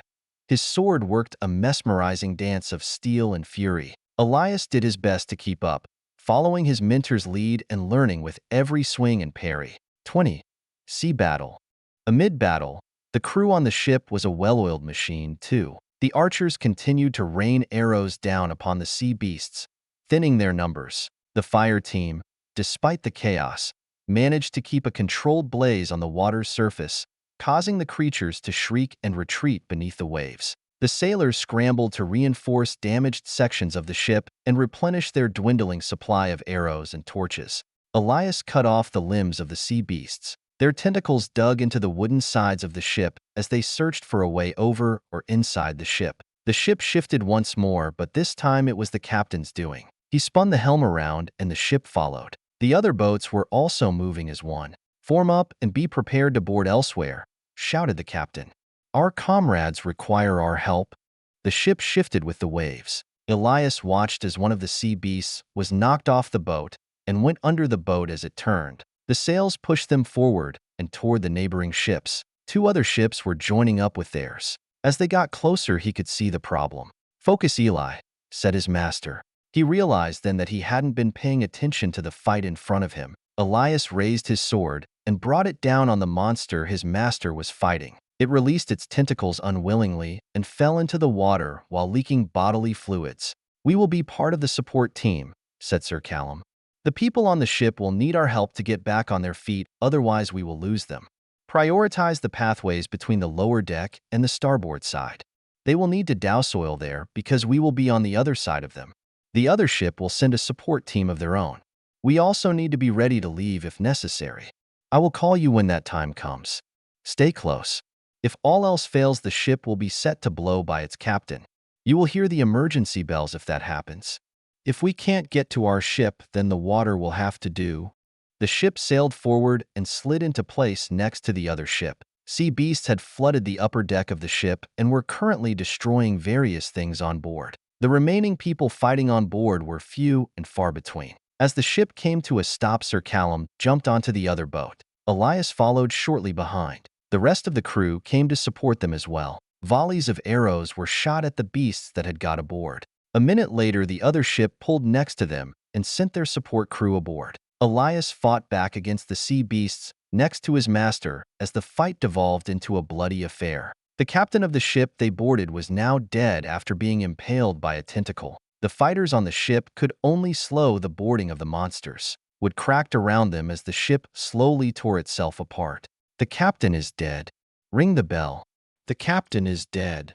Evacuate. Abandon ship." Around him, the crew and fighters were moving to the edges of the ship. Even Sir Callum pushed his way back toward their original ship. "We need to go," said Sir Callum. "Help the others if you can, but we need to leave." The surrounding ships got the message and were adjusting their sails to leave. The sea beasts had overrun the ship, and they were on a timer. Elias followed behind Sir Callum as they fled. His sword kept the sea beasts at bay. Sir Callum and Elias stood amidst the chaos on the besieged ship, its deck overrun by relentless sea beasts. Sir Callum jumped onto their ship as it pulled away from the sinking vessel. Elias leaped and felt his foot catch the side. The water slipped under his boot as his body fell. 1 second felt like 10 before Sir Callum had his hand. Elias grunted as his side hit the ship. He grabbed hold of the ship and was hoisted up to his feet. The chaos reached a climax as the explosions rippled through the ship as barrels of oil ignited, sending a fiery shockwave through the invading sea beasts. The ship was now a blazing inferno, a desperate final stand against the encroaching menace. Their ship rocked with the shockwaves from the explosion. Elias winced as the heat hit him. He could hear the sound of the sea beasts that had attached themselves to their ship's screech. The heat from the blast hit them. They could not hold onto the ship and dropped into the water. As the distance between them and the doomed vessel grew, Elias couldn't help but feel a heavy weight in his chest. He had done his best, but the loss of the ship and its brave crew members weighed heavily on him. The sea beasts, now surrounded by flames, shrieked and flailed, but their victory had come at a great cost. Sir Callum put a reassuring hand on Elias's shoulder, drawing him back from his thoughts. "You did well, my young apprentice," he said, his voice filled with pride. "You saved lives today and protected many more on the southern shores. The corruption will not spread to it today." "Adjust the sails," shouted the captain. "We are regrouping with the rest of the fleet. Prepare to jump on land. You will report to the general on the ground. We will need our loading teams to prepare to offboard supplies for the other troops." Elias turned to Sir Callum. "Are we retreating? Why?" "The captain has his reasons and his orders. Doncoast is likely having issues with the corruption. We need to help purge it before it affects other cities and the surrounding villages. To be honest, the fight by sea has always been a dying effort. Whatever magics are creating this corruption have preferred to mutate land creatures. The efforts at sea are helping to create safe shipping pathways, but the efforts are becoming less effective." Elias nodded, understanding the gravity of the situation. The corruption they faced was a dark, relentless force that spread like a plague across the land. It twisted and mutated all it touched, turning once peaceful creatures into nightmarish abominations. The southern shores had been a primary target, and Elias knew that the fate of the entire region rested on their shoulders. The sea creatures, their fiery ends still visible in the distance, served as a stark reminder of the daunting challenges they faced. Elias had seen the aftermath of the corruption firsthand in the villages they had already liberated. The images of those suffering, transformed, or lost to the vile magic haunted his dreams. Sir Callum gave Elias a stern yet reassuring look. "Our mission is to push back the darkness, Elias. We can't afford to be spread too thin. The land battle requires our immediate attention, and the rest of the fleet is better equipped to deal with that threat. Remember, the sea is not our only battleground. There are many facets to this war." "I understand. Thank you for this guidance. I'll do whatever it takes to protect our homeland." The general's voice echoed from the deck, calling for the crew to prepare for the upcoming battle on land. The ship began to change course, heading toward the coast. The sea beneath them churned as they sped toward the southern shores. As they approached the shoreline, Elias couldn't help but feel a mix of anxiety and determination. The city was active. People moved around the docks helping to unload boxes from the ships. From the ship deck, he could see the west side of the city and its current plight. The swamp that had once neighbored the city had doubled in area. The waters streaming from it into the ocean were darker and murky. Most troubling, however, were the creatures leaving the swamp and attacking the city's defenders. Large, mutated insects flew above people and darted down to attack them. Archers on the wall tried to defend against them, but the insects were often too fast. Doncoast's army flooded the walls with men. They were lucky that the creatures didn't quite have enough numbers to surround the city. "How are we supposed to help?" asked Elias. "A bow would be better, but I can't shoot." "We will help in other ways," Sir Callum replied. "The archers need us as backup up, and we can assist by bringing them the support they need. There is always a way we can help even if it isn't the most effective. The fishermen of the city may not be able to fish the waters anymore, but we can help combat the mutation of these swamps. Soon the seers may call on the hero and declare them, but that day hasn't happened yet. Hopefully it is soon." 21. The swamp. Elias awoke abruptly from his sleep and memories. He still felt tired, and the morning sun had not arrived yet. His body felt stiff, and he tried adjusting to go back to sleep. The night was cold. The fire had gone out hours before. As he lay there, shivering in the darkness, the sounds of the swamp surrounded him. With a sigh, he realized sleep wouldn't return, and the vivid memories that had stirred him awake lingered in his mind. He decided to get up and take a walk, hoping the quiet solitude of the swamp would help clear his thoughts. Elias slipped on his boots and wrapped himself in a heavy, weather-worn coat then stepped out of the small tent he had pitched in the heart of the swampland. The air was thick with humidity, and the ground beneath his boots was soft and squishy. He restarted the fire, which took a while to warm his fingers back up. Its flickering light cast eerie shadows on the gnarled trees and murky water around him. Elias sat for a while, waiting in his thoughts and meditating. Elias couldn't help but think of the past. The memories that had stirred him from sleep were heavy and painful, like old wounds that refused to heal. He continued to quietly sit in front of the fire. He let it burn out again as the new day approached. As the first rays of dawn began to break through the thick canopy of trees, he woke the others. "I think we are close to our destination," said Elias. "Do you want me to lead today?" "No. That is unnecessary," said Alice as she packed up her things. "I am our leader, so I will lead. The path through the swamp has been consistent. If there is any consideration for multiple paths, then I will let you know." Elias nodded. He handed off the packs to Thompson and let him tie the packs to the horses. After multiple days, their process and routine for the morning was set in stone and quick. The remains of the campfire were scattered, and food was brought out for the road. Little was said as they prepared to leave. Alice hopped on her horse, and the others followed in line. The horses followed a steady pace as they cut their way through the thick, forested swamp. Mud was everywhere and sunk deep as they went.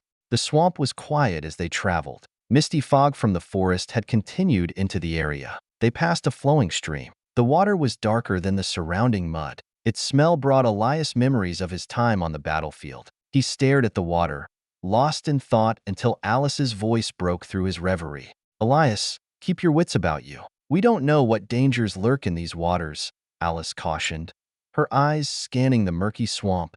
Elias nodded and brought his attention back to their surroundings. The journey through the swamp had been taxing on all of them, both physically and mentally. The constant struggle against the mud and the oppressive atmosphere of the swamp weighed on their spirits. It felt as though the swamp itself was pushing back against their intrusion. The party rode on in silence, the only sound the sloshing of their horses' hooves in the muck and the distant croaking of frogs. Occasionally, they came across the remains of abandoned shacks and dilapidated bridges, evidence of human settlements long since reclaimed by the swamp. As the day wore on, the oppressive stillness of the swamp began to give way to a sense of unease. The trio couldn't shake the feeling that they were being watched. Alice's instincts were on high alert, and she ordered a halt, raising a hand to signal her companions to stop. Thompson, who was leading the horses, looked back with a questioning expression. "What's wrong, Alice?" he asked, the crossbow in his grip. Alice's gaze swept the surroundings, her eyes narrowing. "I can't explain it, but something doesn't feel right. We're being observed." From what I don't know.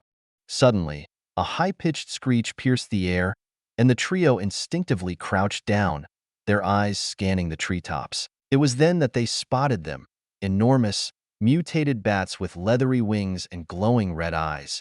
Without hesitation, Thompson raised his crossbow and fired a bolt into the closest bat, sending it crashing into the murky waters below. But there were more of them, and they swarmed around the group, screeching and snapping their fangs. Elias and Alice drew their swords, their hearts racing. The horses were in a state of panic, whinnying and bucking in fear. Elias pulled Thunderstruck to a stop. It called down as it understood what was ahead. Thompson reloaded his crossbow as the trio fought back against the bat onslaught. Alice swung her sword from her horse. The movements were jerky and unpracticed while dealing with her horse. Elias, on the other hand, hopped off of Thunderstruck immediately. He swung his sword as a group of large bats came at him. His blade sang in the air and whipped around to meet them all. The bats dropped out of the air and were stomped by the horses. The battle raged on, with the trio fighting desperately to fend off the swarm of mutated bats. The forest echoed with the frantic whinnying of the horses, the screeching of the bats, and the clash of swords.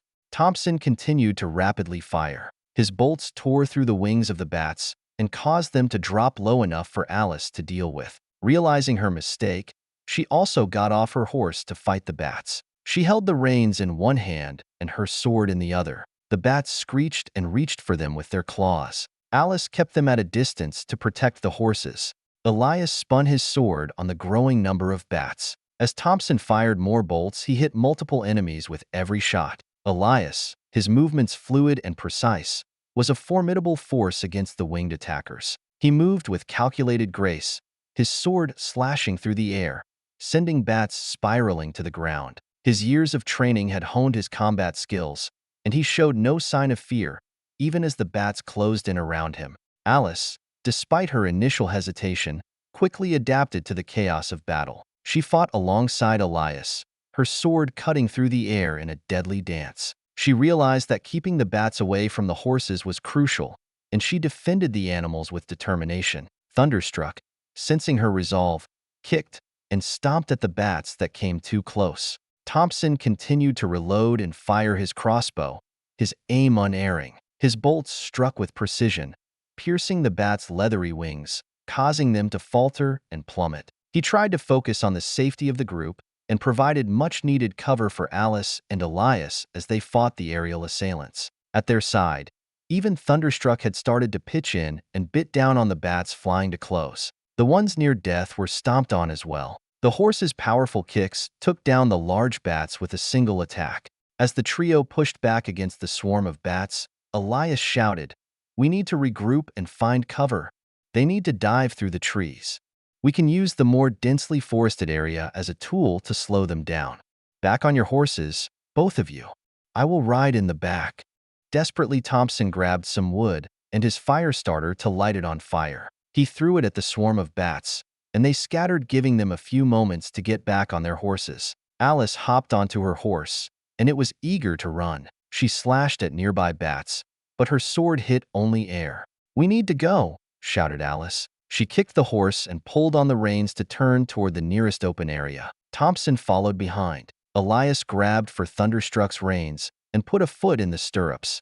A bat grabbed at his arm with its claws and dug in. Elias shook his arm, throwing the bat into another of the monsters. When Elias put his foot in the stirrup, Thunderstruck started pumping its legs. Following behind the others, he fought off the bat. Pulling himself up to the saddle, he finally swung his sword at the bat. The bat let go in an effort to move away, but it was too late. The body fell into pieces. Alice rode faster and swerved between trees. The bat screeched in the distance. Thompson rode right behind her, but struggled to keep up. He let the branches run past his arms as he barely ducked under branches. Elias matched their path and let Thunderstruck smartly follow behind, his uninjured hands holding the reins, his sword now sheathed, as he checked over his wound. Blood was starting to soak through his sleeve. It burned, and he wished he could treat it now. The bats flew behind him when he felt something change. The mud beneath their feet was gone, and the number of trees dropped. "Take a right turn now," he shouted. Alice followed the instructions and swerved. Thompson was right behind her. The bats at the front of the pack beat their wings faster and faster. Then they stopped. The air rippled with such force that they were flung back. Bats who kept moving forward were vaporized. Elias noticed immediately and pulled Thunderstruck to a stop before freezing. "We've arrived," he whispered. 22. The Witches. Elias hopped off his horse and looked around. Old memories flooded his mind. He recognized this field as the home of the witches. The fog of the corrupted lands was gone, and it was as if the evil had yet to touch this place. A few small homes dotted the area. A stream passed through the middle of the small area. The water looked clean and clear. Alice and Thompson got off their horses as a woman approached them. She seemed unfazed by their arrival and was ready to meet them. Her long hair was tied up in a bun, and her posture was graceful. "Welcome, travelers, hero and companions. I am the matron and have waited for your arrival. Please come inside. My sisters will care for your horses while we discuss the future." "Do you have a way to help us?" asked Alice, stepping forward. "I will answer your questions inside. There is much for us to do while you are here, and this place still stands." "Still stands?" questioned Elias, but the matron only turned around and walked toward the nearest house. They followed her. The trio entered the nearest house, their footsteps muffled by the woven straw mats covering the floor. The interior of the cottage was warm and inviting, adorned with colorful tapestries and shelves filled with various herbs, crystals, and mystical artifacts. The room exuded an aura of ancient wisdom and tranquility. As they settled down on embroidered cushions, Alice couldn't contain her curiosity any longer. "Matron," she began, "we've heard tales of your mystical abilities, particularly the sword breath technique. We've come seeking your guidance and power to combat the corruption that plagues our land." The matron nodded, her eyes filled with both sympathy and determination. "I understand the gravity of the situation, and I will help you, but it will not be an easy path. This sword breath technique is a powerful and ancient magic, one that requires both physical and spiritual strength. Training in its ways takes time and dedication." Thompson, always practical, inquired, "How long will it take? Our land is in grave danger, and we need to act swiftly." The matron regarded him with a wise gaze. "The time it takes to master this sword breath technique varies from person to person, but I will teach you all I can. We will start with the basics and build your foundations. The true mastery of this art may come to you as you face the trials ahead." Elias, who had been silent for most of their conversation, spoke up, "Matron, I've heard rumors that this place is protected from corruption, and it seems to still be active. How is that possible?" The matron's eyes softened as she gazed at Elias. "Our ancestors used their magic to create a protective barrier around this sanctuary, shielding it from the evil that plagues the continent. But even with our magic, we cannot extend this barrier beyond our village. Your quest to rid the land of corruption is a noble one, and we will support you in any way we can." She turned to Alice. "It seems that you are meant to be the hero of our world. Come forward and I will see if you can indeed start on the path my ancestors paved." Alice, feeling a mix of anticipation and determination, took her place in front of the matron. She knelt on the soft mat, her eyes locked with the matron's, and the atmosphere in the room grew even more profound. The matron raised her hand, her fingertips gently touching Alice's forehead. A surge of energy coursed through Alice's body, as if the very essence of the cottage's ancient wisdom was flowing into her. The spirit energies that fuel the power flow easily through you. Look and latch onto that feeling. With it, you will be able to harness the power within you. She released the continued flow of energy and looked at Alice, Thompson, and Elias in turn. The matron continued, "The sword breath is not just a physical technique. It is an extension of your spirit. You must learn to feel the energy within you, the energy that flows through all living things. Once you connect with it, you can channel it through your body and into your weapon." Alice focused on the matron's instructions, willing the power to manifest itself once more in her body. She could feel the energy building within her, a warm, radiant force that seemed to surge from her core. It fluctuated and shivered, unlike the smooth flow of power from the matron. Behind her, Thompson and Elias is waiting patiently. The matron smiled, recognizing the potential in Alice. "You have a strong connection to the energy, Alice. Now it is time to extend it beyond yourself and to your weapon. There is much more practice for you to go through." "Of course," said Alice with a nod. Alice rose to her feet, her movements fluid and graceful. She drew her sword. Stepping forward, she moved through the same techniques she had practiced with Elias for days. The matron watched her silently, and so did Elias. He watched the moves and imagined them in his mind. Each one he had practiced more times than he could count. Alice finished moving through another set of techniques and then paused. The matron motioned for Elias to rise. He stood tall as she spoke. "Now that you have practiced alone, I will have you practice with a changing variable. Your job now is to keep the flow to the sword steady while with Elias.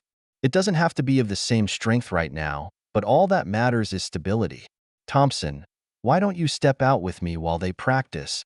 Thompson rose as well and walked with the matron out of the house. Elias and Alice were left alone to practice their sword techniques and sword breath. In the empty room, Elias and Alice faced each other, swords drawn, their eyes locked, determination etched on their faces. The matron's instructions were fresh in their minds, and the energy within them surged, eager to be harnessed. Alice took a deep breath, focusing on the warm, radiant force building within her. She remembered the matron's words. "The sword breath is an extension of your spirit." With that thought in mind, she began to channel the energy into her sword. The blade began to shimmer with an ethereal glow, a manifestation of the power flowing through her. Elias watched in awe as Alice's sword took on a mesmerizing, otherworldly quality. It was as if the weapon had come to life, responding to her every thought and movement. Elias had seen her potential from the beginning, but now he witnessed it firsthand. Her connection to the energy was undeniable. She felt it surging, then faltering, and she struggled to maintain its steady flow. Elias, sensing Alice's struggle, decided to help her. He lowered his sword and stepped closer, placing a hand on her shoulder. Alice, remember what the matron said. It's about finding that connection within yourself. Focus on it, and the power will follow. They resumed their sparring. The flow was still unsteady. The room echoed with the sounds of clashing blades and their synchronized breaths. Alice's movements were graceful and precise, her sword breath enhancing her every few strikes. Elias adjusted to her using the new power. He felt it each time their swords met. As they sparred, they lost track of time. Beads of sweat formed on their foreheads, and their bodies moved in a dance of skill and determination. It was a practice they had done for many hours along their journey, but this time was a bit different. As Alice worked on stabilizing her power, he could feel the energies swirling around the room. He tried to reach out to the power as she had done, and as the matron had explained. The feeling felt unfamiliar and strange, so he pulled back. Instead, he focused on his sword, what he did best. He anticipated Alice's buildup of power. She re-solidified her sword breath and struck at him with an attack more powerful than he had seen anyone deliver. The first time she did it, the attack caught him off guard and she smiled. Now, though, he started to prepare himself and feel when she was about to attack with her full power during the spar. He deflected the blows and the swords skidded off each other. Their sparring session continued, each clash of their blades a testament to their growing mastery of the sword breath technique. Elias had become attuned to the rhythm of Alice's energy, and he could anticipate her most powerful strikes. As they sparred, they moved closer and closer to a harmonious dance, a blend of their skills and energies. Alice's determination and focus were unwavering, and with Elias's guidance, her control over the sword breath technique improved. The ethereal glow around her sword became more stable and radiant, and with each strike, it cut through the air with precision and power. Elias was equally impressive. His swift and precise movements allowed him to counter Alice's enhanced attacks with ease. Their connection was growing, not only as master and disciple, but as friends who shared a common goal. They encouraged each other with nods and exchanged subtle smiles, even amid their intense sparring. The intensity of their sparring continued to build, and the energy in the room seemed to thicken with each clash of their blades. It was as if the very air around them was charged with the sword breath. Their movements became more fluid and synchronized, as though they were two halves of a whole, their swords an extension of themselves. The room, once filled with the cacophony of clashing blades, now resonated with a harmonious rhythm, a testament to their growing mastery. With a final, powerful strike, Alice sent Elias stumbling back. He regained his balance, his chest heaving as he caught his breath. The room seemed to pulse with the remnants of energy. Elias could almost see the power in the air. Alice smiled, her eyes shining with excitement. I think we're getting the hang of this, Elias. The sword breath feels more stable and controlled now. Elias nodded, wiping the sweat from his brow. You have done quite well. It took me a while to understand what you were doing with the sword breath. However, I could anticipate your strikes with much greater accuracy toward the end. Your unpredictability could be improved. We will have to practice some more tomorrow. I need to be much better if I am to live up to the expectations and needs placed upon me. There may be some work to do now, but we have time. The witches and the matron are here to help you learn how to wield their sword breath ability. It is late now. Let's go see if they have some beds for us.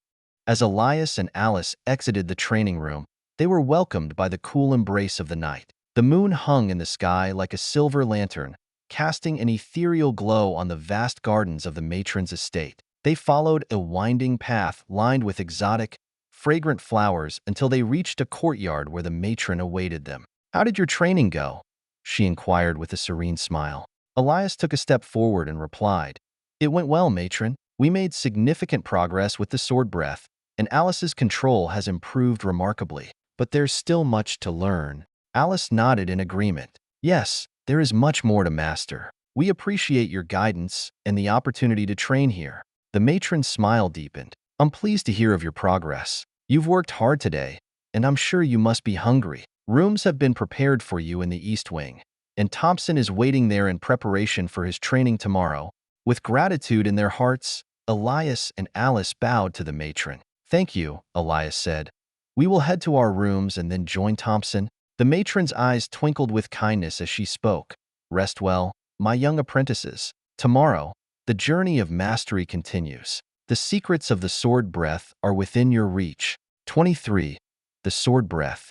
Elias and Alice turned and walked towards the east wing of the protected houses, guided by the soft glow of lanterns that lined the paths. They entered their rooms, which were finely decorated with cloth and simple wooden furnishings. Exhausted from their day of training, they were both grateful for a place to rest. They quickly freshened up and joined Thompson in a cozy dining area, where a spread of delicious food awaited them. Thompson let them eat quietly after the exhausting day, dealing with the monstrous bats and then continuous training. There was a brief discussion of what they would do next, but the steps were simple. Alice needed to continue learning sword moves and how to integrate them with the sword breath at the same time. If significant progress could be made, then they could travel to the Sword Temple next. There they could learn the missing moves to complete her necessary training. The night passed in conversation and eating. They retired to their rooms, knowing that their training had only just begun. Elias went to his room where he felt the strain in his arm. He looked it over. The bat had attacked his arm, but his clothes had protected him somewhat. Grabbing the jar of healing liquid, he poured a little on the wound and spread it across the area. It stung a little. Lowering his arm to his side, Elias felt sore not just in his arm but all over his body. The training had pushed him to his limits, and he expected he would have to do it all again tomorrow. He settled into a bed for the first time since the capital. A little while later, he was fast asleep. Elias stepped off the boat and ran behind Sir Callum toward Doncoast. Large, mutated insects flew toward the walls of the city, racing toward the archers who were trying to snipe them from afar. Around him, other army members ran for the city. Other ships were unloading people and supplies as well. A mix of items were in the boxes, ranging from more explosive oil, food, and additional arrows. The insects hit the walls, and some flew over while others climbed the walls. Huge, cricket-like creatures hopped up to the top of the wall and attacked those defending the walls. Elias approached the city of Doncoast, his heart pounding with a mix of fear and determination. He could hear the twang of bowstrings and the desperate shouts of the archers as they aimed the incoming threats.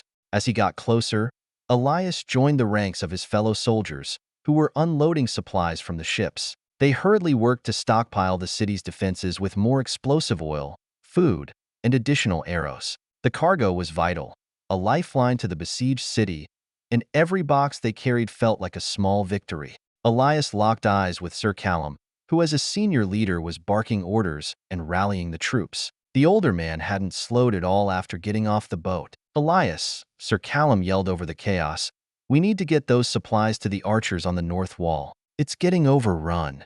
Nodding, Elias grabbed a box of arrows. Feeling the weight in his arms, he ran. The box was a little wide for him, but he kept a firm grip on both sides of the box. The insects, grotesque and otherworldly, continued their relentless assault. Some flew over the walls, while others had managed to climb and were wreaking havoc on the defenders. The city's archers were in dire need of reinforcements. Elias and a group of soldiers rushed towards the north wall, passing by the injured and the fallen. The sounds of combat surrounded them. The sharp clang of swords, the battle cries, and the ominous hissing of the insects. As they reached the embattled archers, Elias could see the desperation in their eyes. They were running low on arrows and had been forced to use them sparingly. The massive cricket-like creatures had breached the wall, causing havoc and panic among the defenders. Elias and his comrades immediately set to work, distributing the much-needed arrows and explosives. They moved quickly, their hearts pounding in rhythm with the chaos around them. The archers, newly resupplied, aimed with renewed determination, sending volleys of arrows into the swarm of insects. Now at the top of the wall, he drew his sword to defend himself on the way back to the ship. The moving caravan of people created a defensive wall to the port to protect the area from the overgrown insects. Pots of the oil were thrown down, lighting swathes of insects on fire all at once. Elias stayed in a defensive posture and stood in front of other carriers while they carted their goods to where they needed to go. A large worm came burrowing out of the ground up toward him. Elias felt the ground move and shifted his sword up. In one swift swing, he brought his sword down onto the head of the mutated worm. The blade split the worm in two, spreading its mucus onto the wall. He kept moving back toward the ship and helping where he could. Elias made his way back to the ship and grabbed his next box of items. This one clinked as he shifted, and he recognized the contents as concentrated healing gel. It was a powerful healing item created by herbalists and greatly needed by the defenders of the city. He carried the box with a bit more care as he sped toward the city. Around him, defenders were making sure that the port was not attacked or compromised by the mutated insects. He swerved past runners moving important goods and information. From his spot near the beach, he couldn't see much of the main defense and how they were doing. Looking around, he hoped that Sir Callum was doing well. Elias sprinted through the chaotic battleground, the box of healing gel clutched tightly in his arms. He knew that every moment counted, and the injured needed the precious substance within to survive. The air was thick with the acrid smell of burning insects, and the distant screams and shouts of combat echoed in his ears.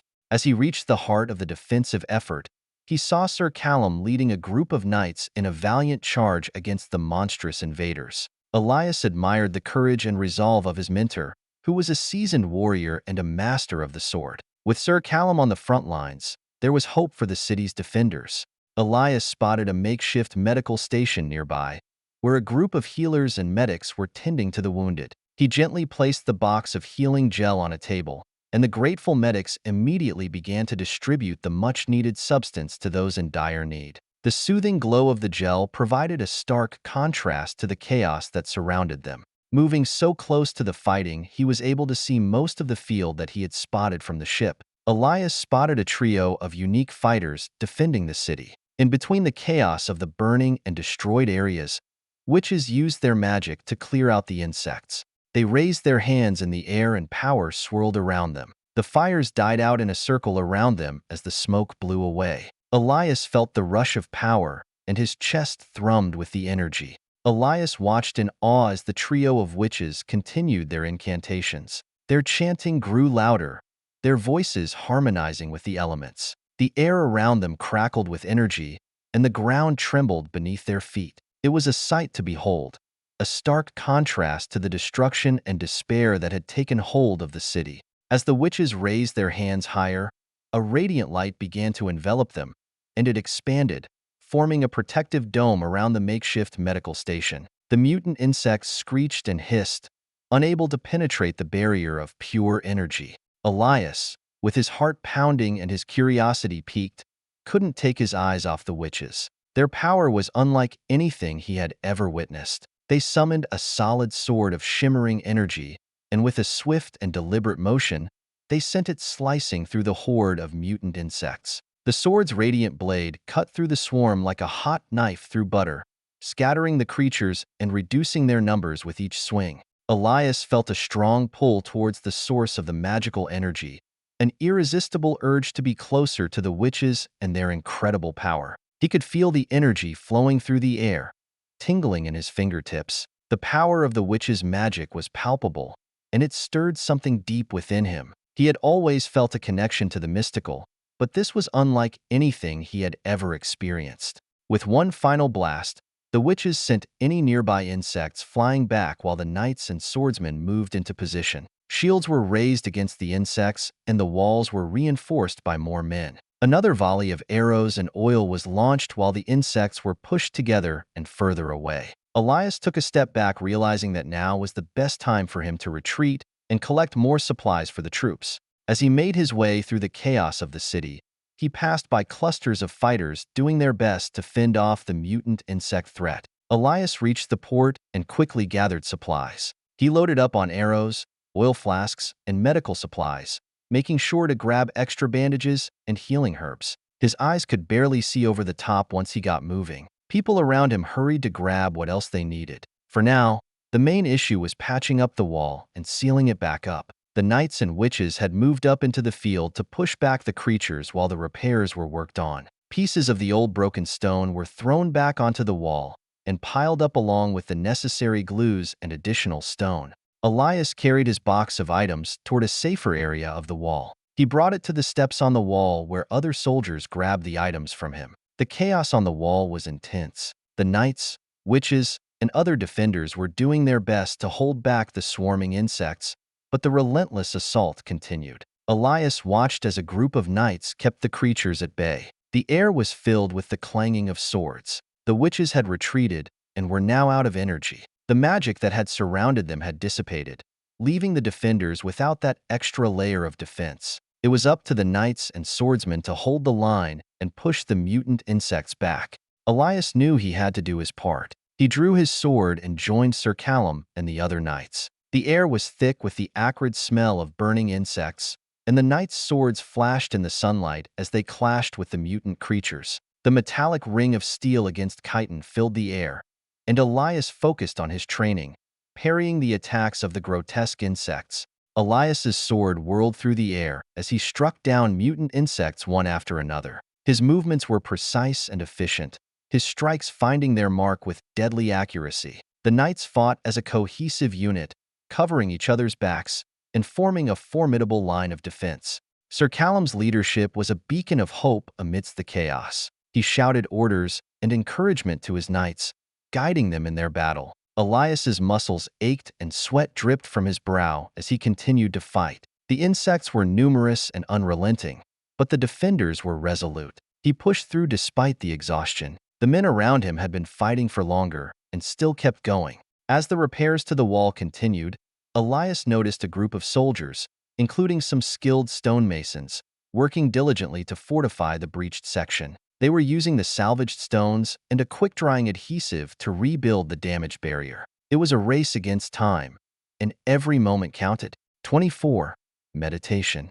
Elias waited in the morning for Thompson and Alice to rise. He still felt tired after his training. They were led by one of the matron's sisters to the dining hall for breakfast. Bowls of food were brought out, and they each grabbed a little from each one. Alice was the first to finish. When she was done, she got up and quickly left to start practicing her sword techniques. "What are you going to do today?"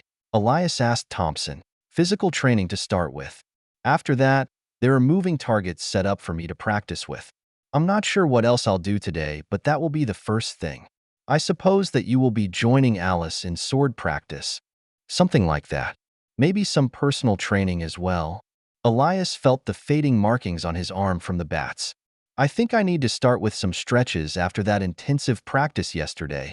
Elias crossed over the bridge that went over the river in search of a place to start training. He walked around the side of a building and found a secluded area. He could still hear the sound of the river flowing, but none of the witches were around. They were busy assisting Alice with the next steps of her training. He stretched and performed a few simple exercises before drawing his blade. Elias took a deep breath, his sword in hand, and began his swordsmanship practice. The blade felt familiar in his grip, and he started with the basic forms, going through the sequences he had learned during his time in the sword temple. The movements were ingrained in his muscle memory, a testament to the rigorous training he had undergone. As he went through the motions, Elias focused on his breathing, his concentration sharpening with each stroke. He moved with precision, the blade swishing through the air, carving graceful arcs and precise lines. His mind was free from distractions, his thoughts solely on the art of combat. Elias continued to practice, losing track of time as he honed his skills. After 2 hours of relentless practice, Elias finally lowered his sword, his arms and legs feeling the satisfying ache of a good workout. He took a moment to rest, catching his breath and drinking from a canteen he had brought along. Elias's focus shifted to a combination of agility and endurance exercises. He leaped, rolled, and performed acrobatic maneuvers, testing the limits of his physical capabilities. The movements were demanding, but they were essential to prepare him for the unknown challenges he might face. It had been years since he fought in extended battles. All those skills and instincts he had honed were now dull. He couldn't mess up, and he needed to be more refined to be a better teacher and be a better fighter. Across the river, Alice stepped into a new building she had never been to. The floor layout was similar, but still held woven mats and places for sitting. Incense burned in corners of the room, contributing to a calming atmosphere. The matron had Alice sit down near the center and opposite her. Along with feeling the power of the sword breath while using a sword and in combat, it is important to build a stable foundation and feel the energy around you while calm and in meditation. Match my posture and follow my breathing. Deep breath in and then slowly out. Try and connect to the feelings built up during yesterday's sparring. Alice took a deep breath, mirroring the matron's posture and focusing on her breathing. The incense filled the room with a soothing aroma, and Alice closed her eyes to shut out any distractions. She inhaled deeply, feeling the cool air fill her lungs, and then exhaled slowly, letting go of any tension in her body. As she continued to follow the matron's guidance, Alice's mind began to quiet. The events of yesterday's sparring practice came to the forefront of her thoughts. She recalled the energy she had felt during the intense combat, the exhilaration of each strike, and the sense of being in perfect harmony with her sword. The sword breath, as they called it, was a potent force, and she yearned to harness it more effectively. With each deep breath, Alice sought to channel that energy. She envisioned the movements, the grace, and the precision of her swordsmanship practice. She felt as though the sword breath flowed through her, filling her with newfound strength and determination. A sense of calm fell over her. The matron's voice, gentle and soothing, guided her through the meditation. "Now, Alice," she said, "imagine that energy surrounding you, forming a protective aura. This aura will be your shield and your guide, allowing you to move with greater speed and precision in combat. Feel it resonate with your very essence." Alice's concentration deepened as she visualized this energy taking shape around her. She felt a warmth radiating from her core, extending outwards to envelop her like a cocoon. It was a comforting sensation, like being cradled in the arms of an ancient and powerful force. The energy cracked around her. She worked on keeping it as stable as possible. Taking another deep breath, Alice pulled at the energy around her. Her mind stayed focused on the previous day's work. The door to the house opened, but Alice didn't look back. Younger witches found cushions and joined in meditation practice. With them, Elias entered as well. He had washed off and cleaned after training. He sat quietly with the rest of the room. His eyes met with the matron. She just smiled and continued her own focus and watch over Alice. Elias steadied his breathing and let his mind wander. The room was silent except for the matron's occasional instructions. Alice focused on bringing the energy in from around herself and building a stable shell. It continued to flicker at times, but was growing stronger and better over time. Elias watched her quietly. He was proud to see her growth and experiences come together so well. She still had much to learn from him and the matron, but the list was short. As the meditation session continued, Alice delved deeper into her practice. She could feel the energy surrounding her becoming more stable and reliable. It no longer flickered or wavered as it had before. It was as if she had unlocked a hidden reservoir of power within herself, and the sword breath was becoming a part of her very being. Elias, sitting quietly in the room, admired Alice's progress. He had seen her dedication and determination throughout their training, and it was clear that she was growing stronger with each passing day. He knew that the bond between them as teacher and student was something special, and he felt a deep sense of pride in her accomplishments. The matron's voice continued to guide Alice, encouraging her to further refine her control over the magical energy that surrounded her. "Now, Alice," the matron said, "imagine the sword breath becoming an extension of your own will. Let it flow through you like a river, guiding your movements with precision and grace. Feel it connecting you to your sword, to your purpose, and to the very essence of who you are."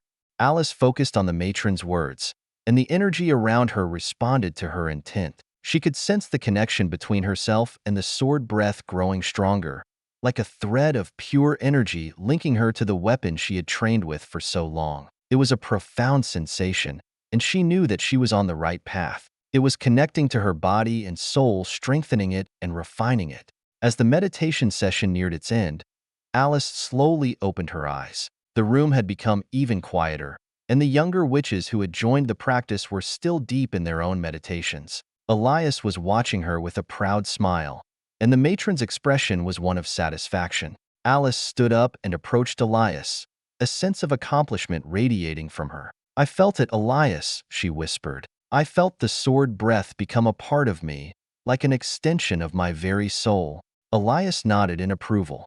"You're making remarkable progress, Alice. Each piece you are learning quickly, and they are all building upon one another." "I will have to agree," said the matron, her smile full of appreciation. "Your growth has been remarkable. You have the potential to achieve great things. Now that you have stressed and stretched your mind and will, why don't we work your body next?" asked Elias with his sword at his side. 25. Which coven? Elias walked behind Sir Callum, while the older man rode his horse. Their pace was slow due to the surrounding muddy landscape. The sun was bright in the sky, and the swamp was lively with the sounds of nature. They followed a well-established path through the swamp. It had been well maintained by travelers and merchants to connect the Dawn Coast with the capital and other surrounding cities. As the path twisted and turned through some of the more dense parts of the swamp, it never split into multiple paths. The path curved, and the number of trees became significantly cut back. Eventually, the winding path opened up, revealing a picturesque scene. A grouping of small houses emerged on the horizon, nestled in the heart of the swamp. The grassy field surrounding them was dotted with colorful wildflowers. A gentle river meandered through the field, providing both a source of life and a natural barrier from the treacherous swamp. The sight was unexpected amid the gloomy marshland, a touch of serenity in an otherwise desolate place. Elias and Sir Callum continued forward, their anticipation growing as they approached the village. They crossed a sturdy wooden bridge that spanned the river and soon found themselves standing amidst the charming houses. Elias's eyes watched some of the people peeking their heads out of the houses. The matron, a woman of similar age to Sir Callum, appeared to welcome them. Sir Callum stepped forward. "I bring you some unfortunate news. We have traveled from Dawn Coast. The fight has continued for longer than I expected, but the corruption has taken hold, and the city is now overrun by monsters and other infestations." Her once bright eyes held a hint of sadness, which deepened as Sir Callum delivered the grim news of Dawn Coast's destruction. The matron listened in silence, her gaze fixed on the ground as the weight of the news settled upon her shoulders. Her voice, when she finally spoke, was filled with a mixture of sorrow and resignation. "I had feared as much," she admitted, her voice carrying a sense of heavy responsibility. "Dawn Coast's fate was a mirror of what could have befallen us. We have many of our coven's members out assisting and protecting where they can. Not all have been in contact with us. Many will never return. I bring this news because we will set off next for the Sword Temple. It is one of the few refuges for people in the area. What should I share with them? You are our only connection to the seers left. Their magic was much like yours. Connected in a way," said Sir Callum. "Let's step inside if you would," said the matron. "There are perhaps a few things to share, but I must confine with a few of my sisters to confirm that nothing is left out." She waved to one of the women out waking, and the other women nodded. "She will take care of your horse, Sir Callum. Come inside, please." "We need your help," said Elias. His voice rose, but not shouting. "As part of the prophecy, your teachings are needed, but the hero has not been identified by the seers, or by anyone else with your powers." "Quiet," said Sir Callum harshly. The trio entered the house. The floor was covered by woven straw mats. Shelves around the room were decorated with various herbs, crystals, and mystical artifacts. "It is okay. Even I can't help but be concerned about the world's future," the matron admitted. "It is foolish not to be. The hero will be identified, but I have not received the visions and signs yet. I suspect that something still has yet to occur before either I or the hero is ready to receive the call. If you will sit and wait here, then I will discuss with my fellow witches."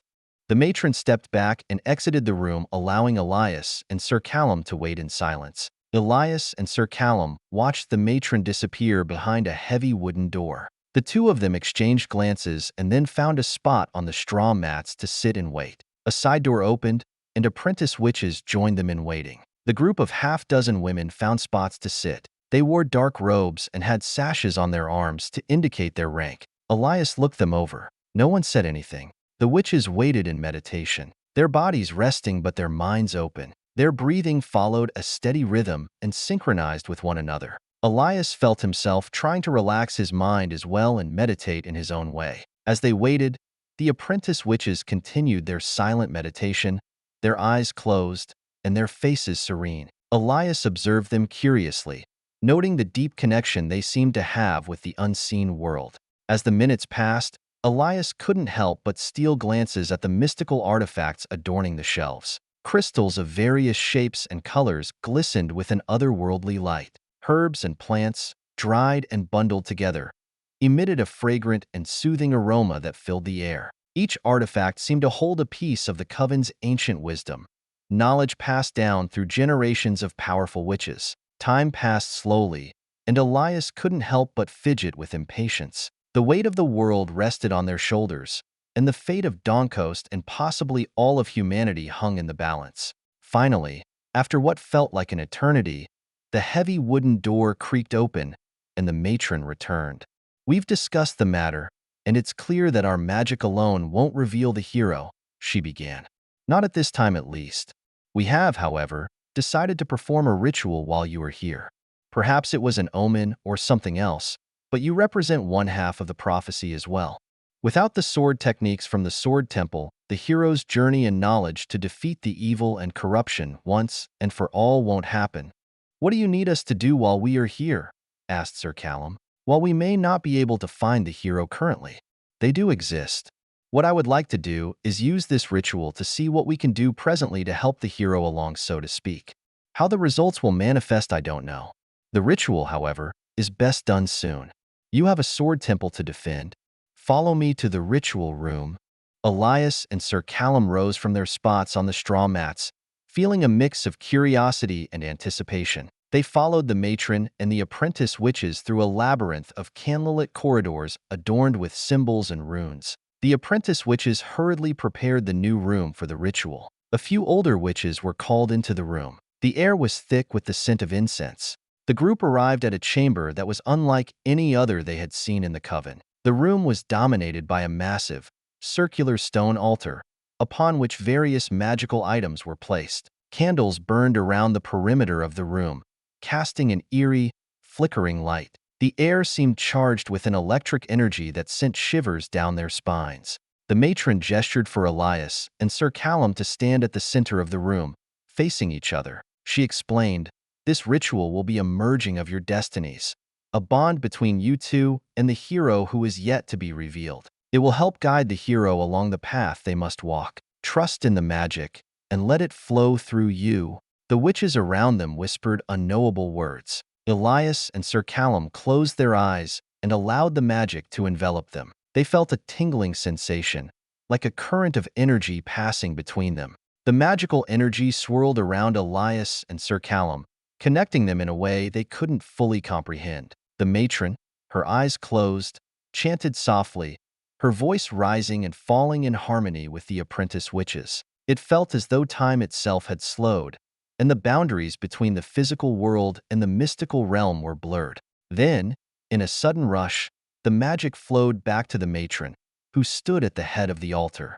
Her eyes snapped open, and her gaze was filled with a profound understanding. She received a revelation, a glimpse of the hero's future, their struggles, and their ultimate triumph. With a newfound purpose, the matron turned to the nearby table and prepared a letter. The ink she used seemed to shimmer with silvery light, and the symbols she wrote were cryptic and ancient. She sealed the letter with a waxen emblem bearing the coven's insignia. "I have seen a glimpse of the future, one of many possibilities." The matron handed the sealed letter to Elias, who carefully stowed it in his pouch. "Take this with you," she said. "It may prove to be the key to unlocking the hero's potential and saving our world. Bring it to the king in Elder's Rock. We will have a horse prepared for you." The matron turned to Sir Callum.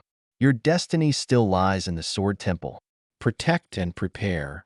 The surrounding apprentice witches had started to shuffle out of the room. The matron led the pair out of the room. Elias felt the letter in his bag, a sense of importance and duty falling on him. They were brought over to the stables where Sir Callum picked up his horse. Sir Callum turned to Elias. A hand rested on Elias's shoulder. "This is where we part ways, but not where we will last meet. The path ahead of you is fraught with challenges, but you carry within you great knowledge of the sword and mastery like few apprentices I have ever seen. Remember your training. Trust in your instincts and the sword skills I've imparted to you. Your potential is vast, and your heart is pure. I believe the corruption will come to an end, and that you at least will be there to see it. The hero, though, still needs to be found." The young apprentice took a deep breath, trying to calm his racing thoughts. "I won't, Sir Callum. I'll do my best, and I'll make you proud." Sir Callum stepped back and got on his horse. Elias took a few more steps back. Sir Callum readied to go. His bags were strapped to his horse and newly refilled. The sword master rode down the pathway and toward his destination. "Here is your horse," said a witch. She approached Elias with a smile and the horse at the reins. His name is Thunderstruck,